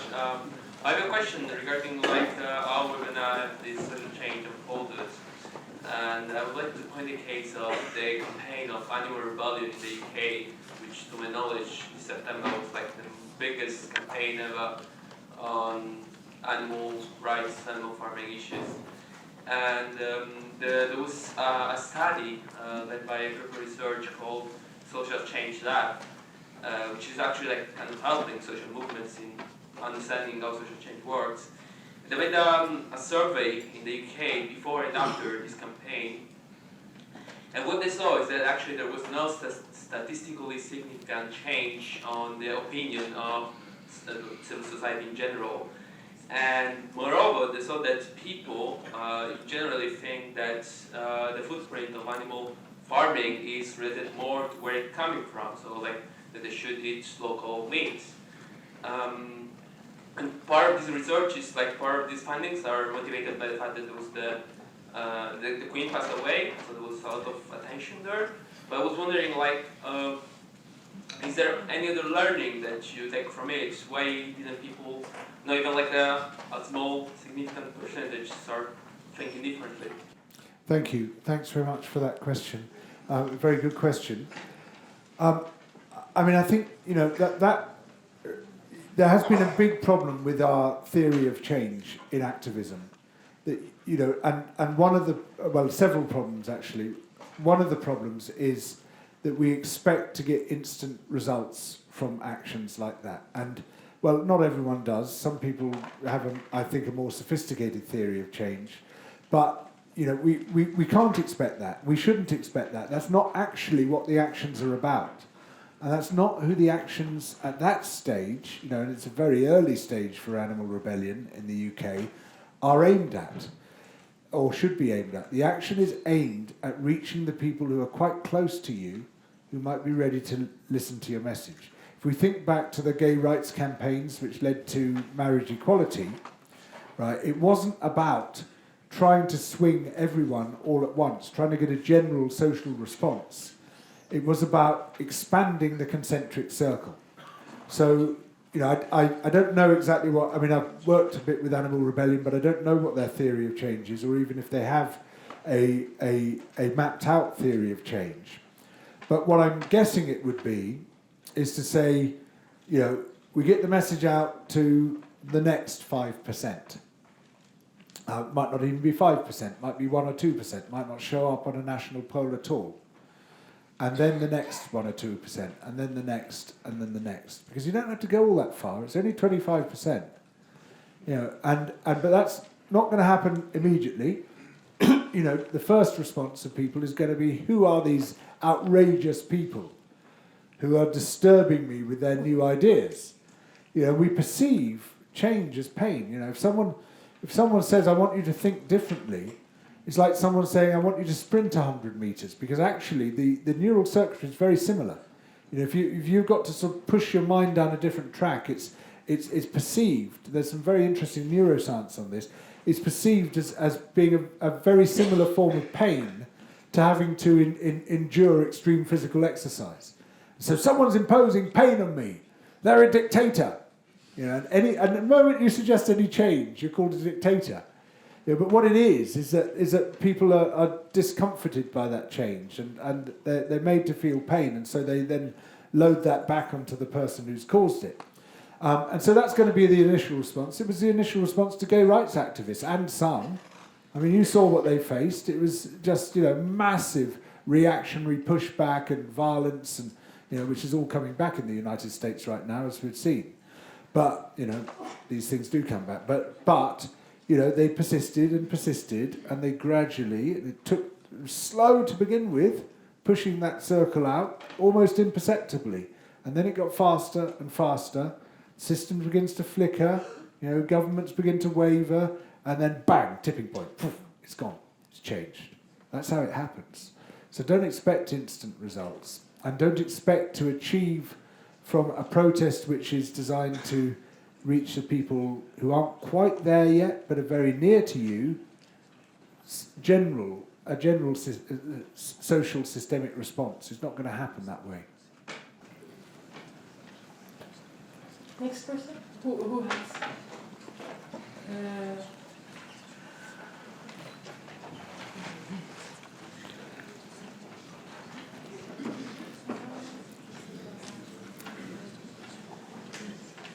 Hello. Hi. I'm a veterinarian, and I have farmers in my family. And how would you personally convince a farmer of your ideas?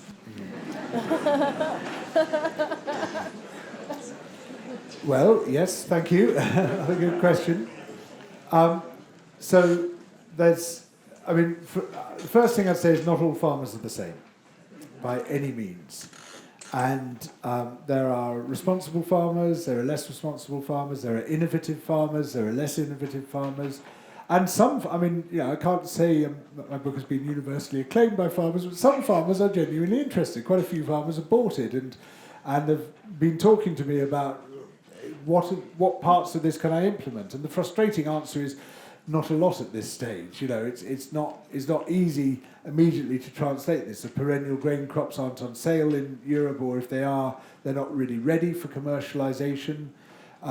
Tolley's methods won't be applicable to every situation, and we don't know yet enough. But what I say to them is, please experiment as much as you can, because that's what we desperately need now. Much more experimentation. The problem is we've created a global standard diet and a global standard farm to supply that diet, and everyone's converging on the same tactics, which is what undermines the resilience of the system as a whole.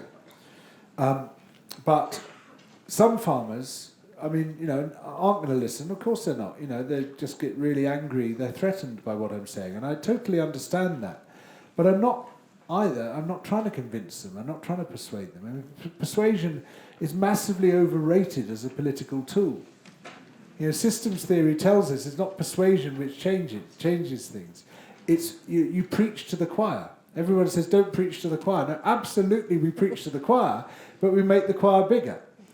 And so it's attraction which persuades people. We sort of draw people in, and very often not because they're necessarily convinced, but because they become curious, and they're on the fringes and they see their friends doing it and they go along with it, and then they hear it and think, okay, I'll give it a go.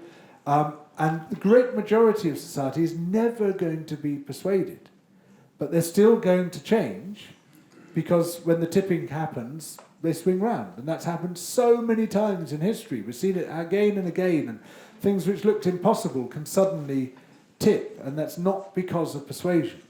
So if you try to convince the people who are furthest away from you, you're on a hiding to nothing, and that's another part of the sort of failed theory of change within parts of the environment movement, and actually primarily the big environmental NGOs. They've got a disastrous theory of change. Their theory of change is you've got to try to persuade everyone, you mustn't ask for too much, and you must do things slowly. And those are literally the three worst pieces of advice you could possibly have in a case like this. Because while these huge environmental groups have been going, we mustn't frighten people and we mustn't ask for too much, our opponents, the neoliberals, they've changed everything. When Mrs. Thatcher came to power in 1979, it's like she set out her stall. She said, economics is the method. Our aim is to change the heart and the soul. And she did. She changed society politically, economically, socially, culturally, commercially, everything. All of that. And neoliberalism changed the whole system, and now we're suffering for that. And it swept around the world and changed the whole system. And throughout that time, our environmental NGOs would say, people would never accept systemic change. They'll only accept incrementalism. I've been told for 37 years, which is how long I've been doing this, for 37 years I've been told there's no time for systemic change.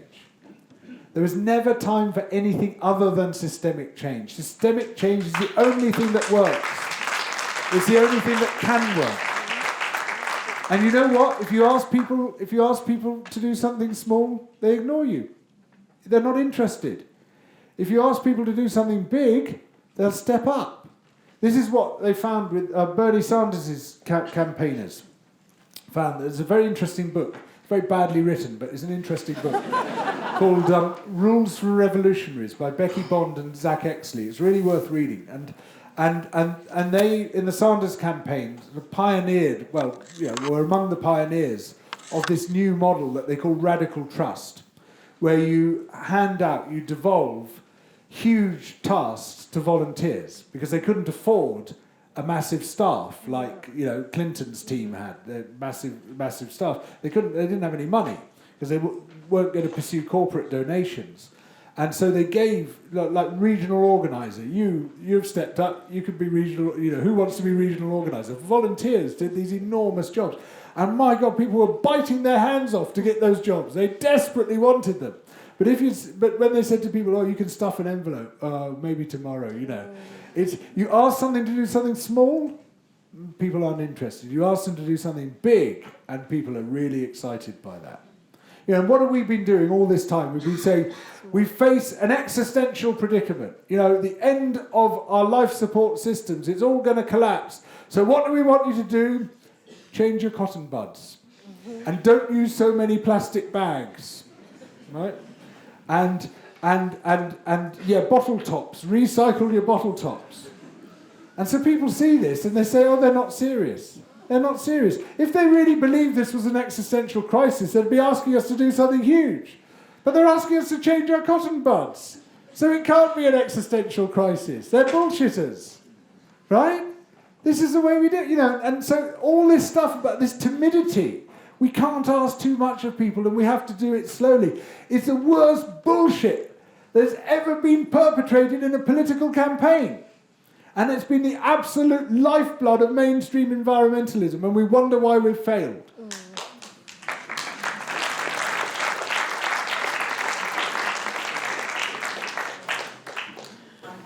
We have a question up there. Do you think all this change can happen within the capitalistic system?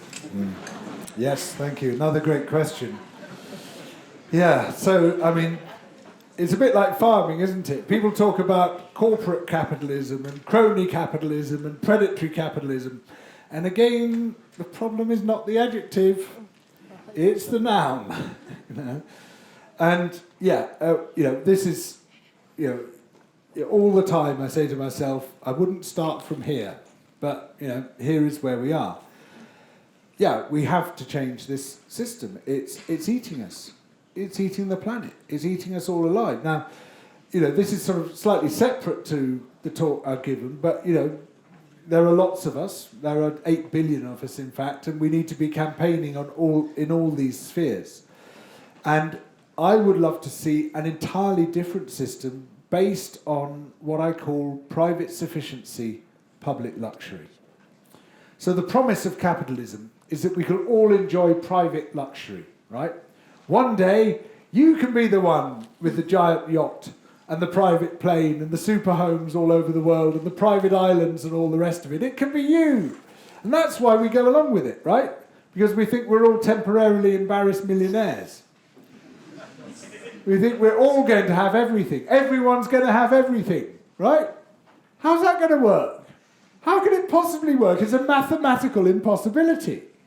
The only reason that some people today can obtain private luxury is that the rest of us don't have it. And that other people are working for them who are never going to obtain private luxury because they don't pay them enough. Right? That's how they get rich. That's how they obtain all these things. And there's no physical space for it. There's no ecological space for it. If everyone in Ghent had their own tennis court and their own swimming pool and their own private art collection and their own private playground for their kids and all the other things that super rich people have, Ghent would cover the whole of Belgium. Belgium would cover the whole of Europe. Where would everyone else live? There's physically not space for it, let alone the ecological space if everyone had a private jet and a super yacht and all the rest of it. Of course it's impossible, of course it is. But it's the promise of capitalism. It's this promise which cannot possibly be fulfilled, but everyone thinks they're going to be the exception. They're going to be the next twat-faced billionaire, like Jeff Bezos or Elon Musk. Because don't you really want to be like those pathetic little men? Absolutely.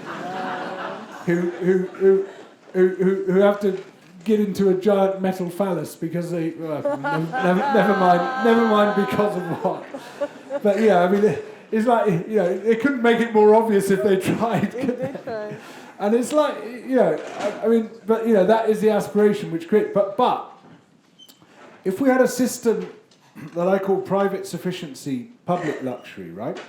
You each have your own small domain at home, which is yours, and you have your own things in it, all right? But if you want luxury, you pursue that in the public domain, with magnificent public parks and public swimming pools and public tennis courts and public transport. And in creating those things, you create space for people. You don't take it away from other people, you create space. And we share the resources, and so they go much, much further. And you can make it work that way, but you can't possibly make it work with private luxury. And that's a system which can't really live alongside capitalism. You know, the two things are polar opposites, effectively. You know, but for that to happen, we also need something which has been developed, formulated by a Belgian philosopher called Ingrid Robbins. Any of you come across Ingrid Robbins here? Good, one or two. Yep, she's great. She's come up with this program she calls limitarianism. She says that, you know, not only should there be a poverty level below which no one should fall, there should be a wealth level above which no one should rise.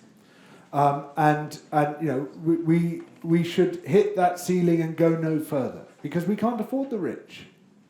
You know, if everyone lived like the billionaires, we would cook the planet tomorrow. We just can't afford to live like that. So there has to be a radical redistribution of heads, according to Marika. Maybe a radical redistribution of heads is part of it, but certainly a radical redistribution of their wealth. Where's our next question coming from? Up there. Modify plants, because plants are powerful organisms, and we can still unlock their full potential using the same technologies that we can also apply on bacteria. Thank you. Another excellent question. Thank you. So, genetically modified plants. So, I believe that every instance should be judged on its own merits. It should be case by case. Now, I strongly opposed what Monsanto was doing with its Roundup Ready crops. The only beneficiary of that was Monsanto. They were trying to extend the life of their proprietary herbicide Roundup and ensure that it could be sprayed straight over the crops, ensuring that nothing else could grow among those crops. And they did so in the context of new intellectual property laws which allowed them to own the genetically modified organism. Now, had it been a completely different circumstance, I would not have opposed it. So had they, for instance, it been and by the way, the crop plants in question were animal feed. They weren't feed for human beings. So there were loads of reasons to say, sorry, this is not the answer. In fact, far from being a solution, it's a further extension of the problem. But there are other cases where you can say, well, this particular instance of genetic modification could produce more food for those who need it most at lower environmental impact. And in that case, on one proviso, I could support that. And the proviso would be ownership. You know, I believe that there might be a case for patenting certain processes, you know, with limited short life patents, but not life itself. Not the genes, not the molecules, not the seeds, not the organisms. Those should not be anyone's intellectual property. By all means, you know, people should be rewarded for their work within limits. You know, we could argue about exactly where those limits should lie, and you know, there's also a very strong case to be made for open source production, especially when this learning comes out of universities, where we've already paid for it, for God's sake. You know, why should corporations then be allowed to capture it? But if we are to allow patents, they must never intrude into life forms. So if there is a GMO technology which is, you know, passes the safety test, which of course all novel foods must do, fine, which is beneficial to the aims of feeding the world without devouring the planet, and where the organism itself is not corporate property, then yes, I would support that. There are questions right at the back there. Completely the last row, yeah.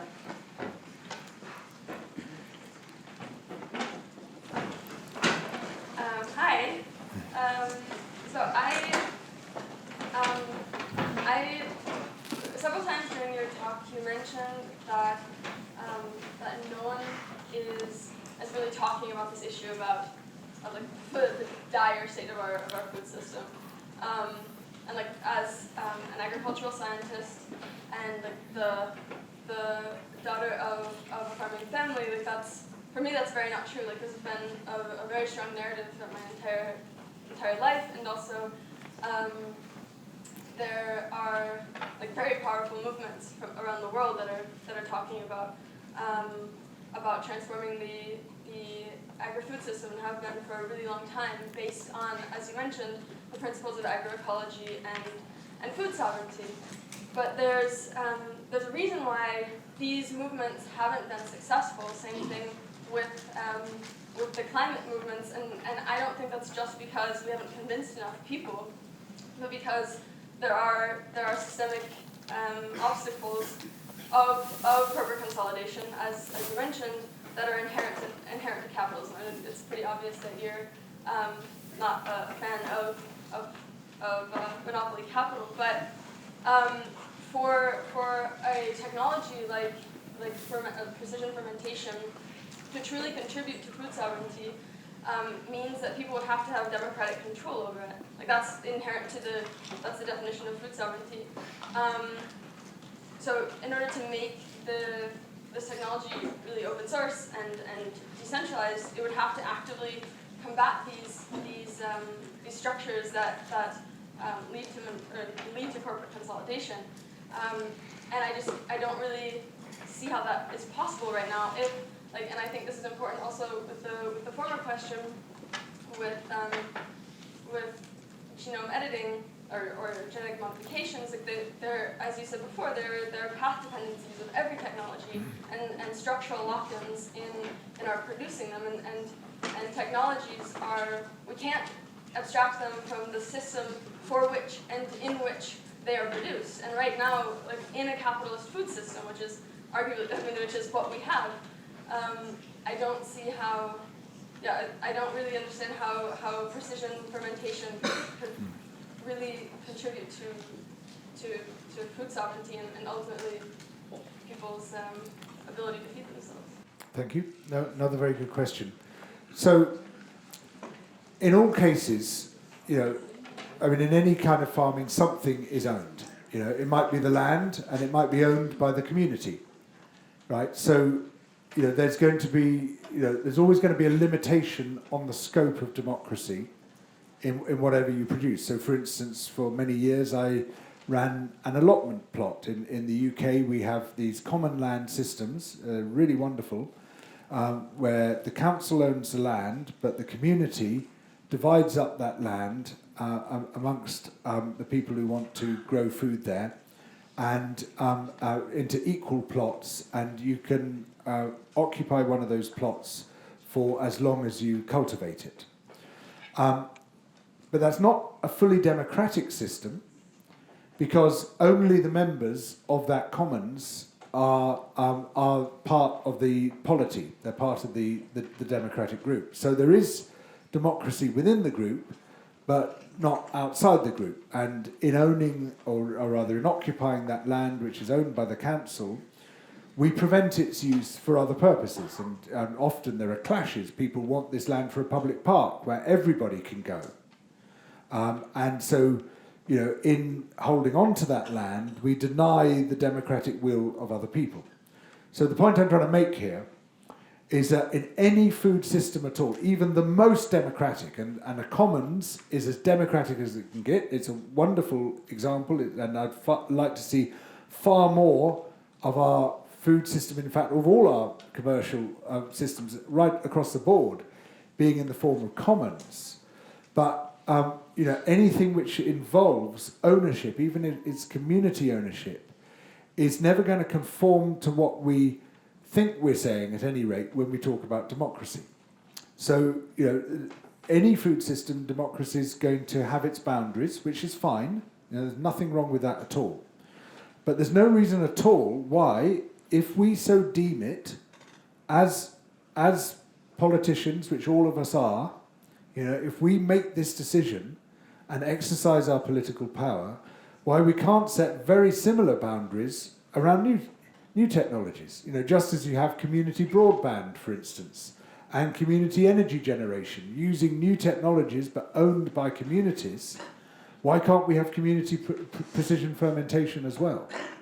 You know, we're not talking about anything which is inherently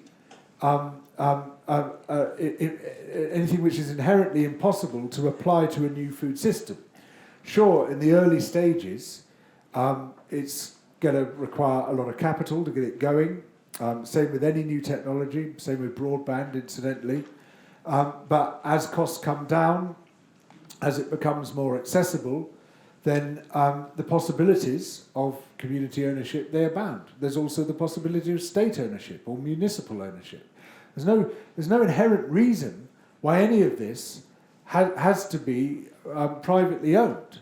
You know, after all, you know, the key technology and the key development is coming out of our universities. It's been paid for with public money. You know, it could be publicly owned. It should be publicly owned, in my view. You know, and again, these are all political choices that we make. You know, and we can say, well, you know, we like the look of this old system because in some instances it's owned by communities, and even in some instances it's publicly owned, it's owned by states, so that hasn't gone so well on the whole. But, you know, we have to admit that in the great majority of instances, most of the land on Earth is actually owned privately. Now, again, that doesn't mean that we should condemn all farming because some of it is privately owned, any more than we should say there should be no global grain trade because it's concentrated in the hands of corporations. We have to try to separate the technology we're talking about, and farming is a suite of technologies. It's not like we're introducing technology for the first time. Separate the technologies from the possibilities of control and ownership. And those possibilities are always wide. And they're only limited by perceptions. You know, Mrs. Thatcher used to say again and again, there is no alternative, which was a bit weird for a politics which emphasised choice all the time. But, you know, and people believed her. People believed there is no alternative. We have to do it like this. We didn't and we don't. We do not have to do things the way that we currently do them. And that applies as much to the new technologies as it applies to the old technologies. All right, I think we have time for one more question. One more? Yeah. Maybe 5 minutes, and then we go to... Yeah.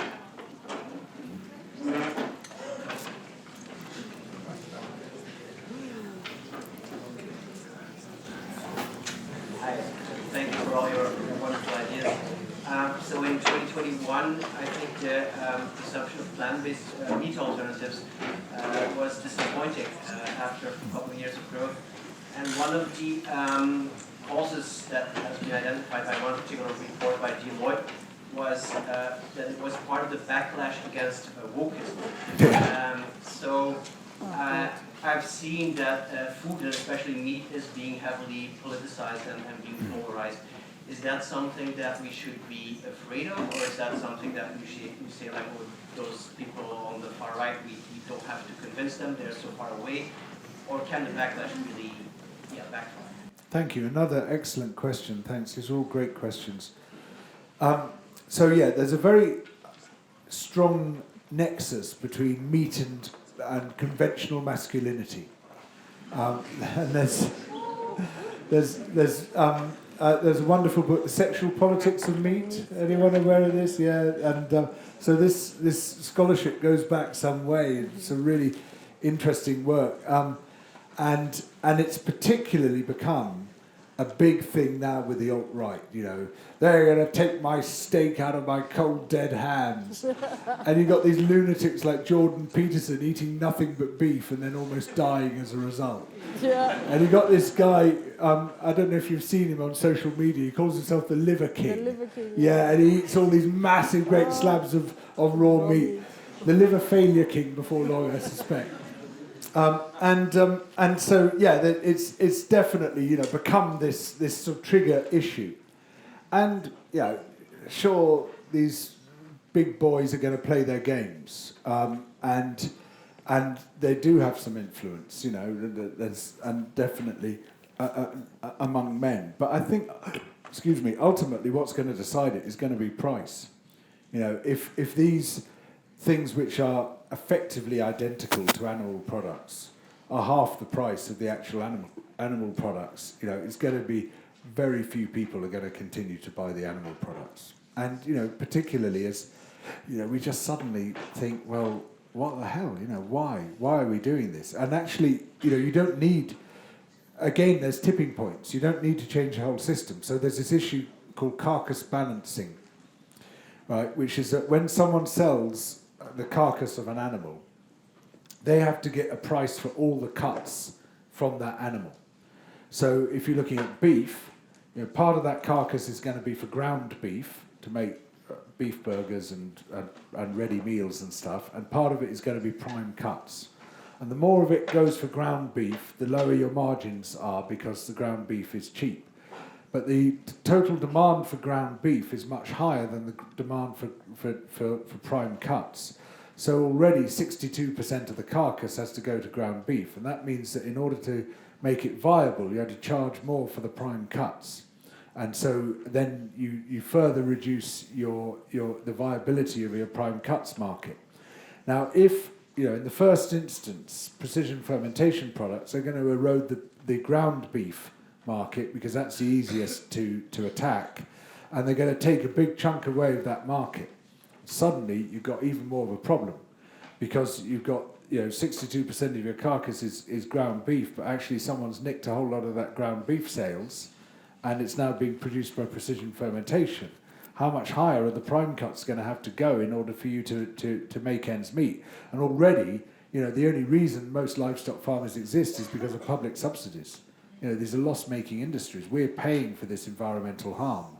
It would not be happening if we were not paying for it. I mean, that's another massive political leverage we've got over this system. And so the whole thing could just collapse. And even if Jordan Peterson and the Liver King want to subsist on a diet of pure beef, they won't be able to find it. Because the beef farmers will have gone bust. And that, again, it's only through seeing it from a systems theory perspective that you begin to realise that actually things could tip a lot more quickly, and that actually those tossers don't matter. And that should be one of our mantras in life. Ultimately, those tossers don't matter.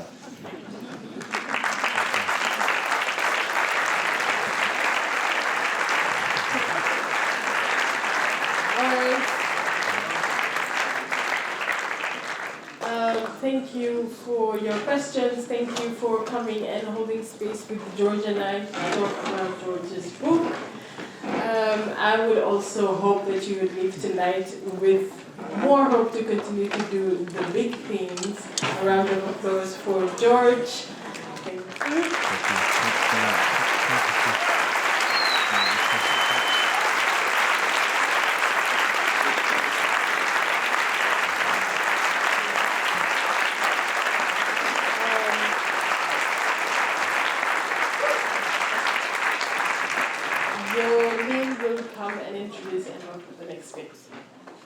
It's just 3 minutes, don't go.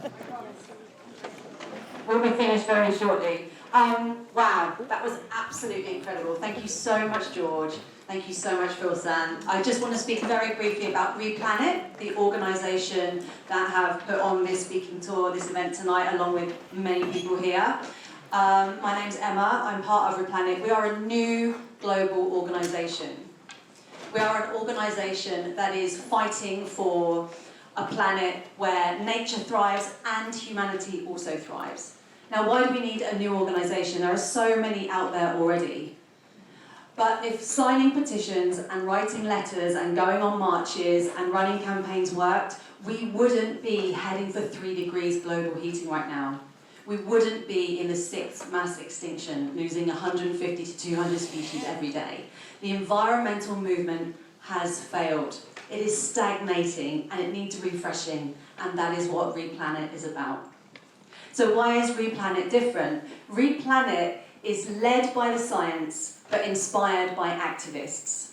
We are pro-science activists, thriving for global prosperity. Replanet are demanding, we see a future where 50 to 75% of Europe could be rewilded. To enable that to happen, we've launched a campaign called Reboot Food, which is exactly what George has been talking about, sparing land for nature. If we transition to a plant-based diet, to alternative proteins, we can free up all that land that we need. We are an organisation that is fighting for clean energy, for global prosperity for all, to reboot food and to elevate humanity whilst liberating nature, to reintroduce all those lost species and to rewild and reinstate the land back to nature. So why was I attracted to Replanet? My background is in science. I'm an ecologist. I was an ecologist, but I moved from academia to activism. I've got Extinction Rebellion actually to thank for that. I've been arrested 17 times. Most recently, by accident, just 4 days ago, when I approached Sir David Attenborough in a restaurant. He'd been filming a documentary about marine wildlife and then went 20 metres into a high-end seafood restaurant.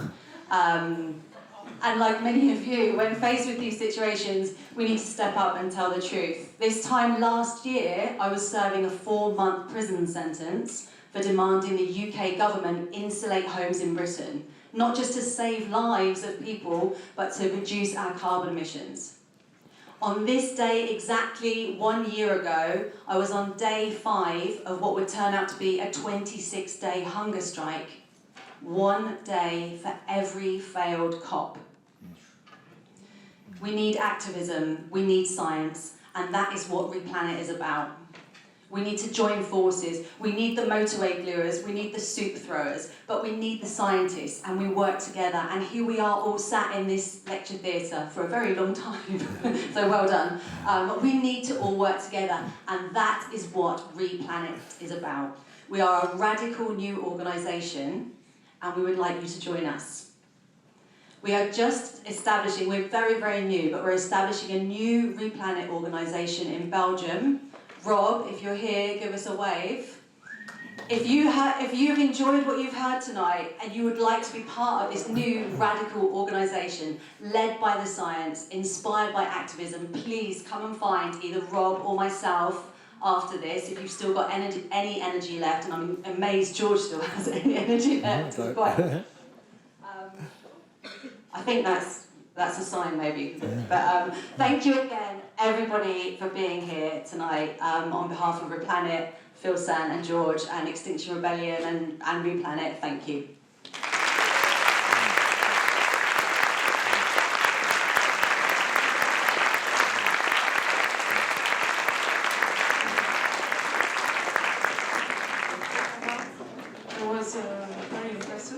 So I hope you all had a very inspiring evening, and thank you indeed for staying for so long. This event is a result of some brilliant teamwork by a number of organizations: Replanet, Extinction Rebellion, Youth for Climate, Green Office Ghent, and 404. And I would like to express my gratitude to all the people involved, but especially to Rob de Schutter of Replanet. Without his dedication, it just would not be possible this evening. When you leave outside, there is a book stand where you can buy the book, which George will sign for you with much pleasure. And there will be members, of course, of Replanet, Youth for Climate, and Extinction Rebellion who are present, and they're happy to answer all your questions. And finally, I would like to thank George for coming, and also Phil San for a very skillful moderation.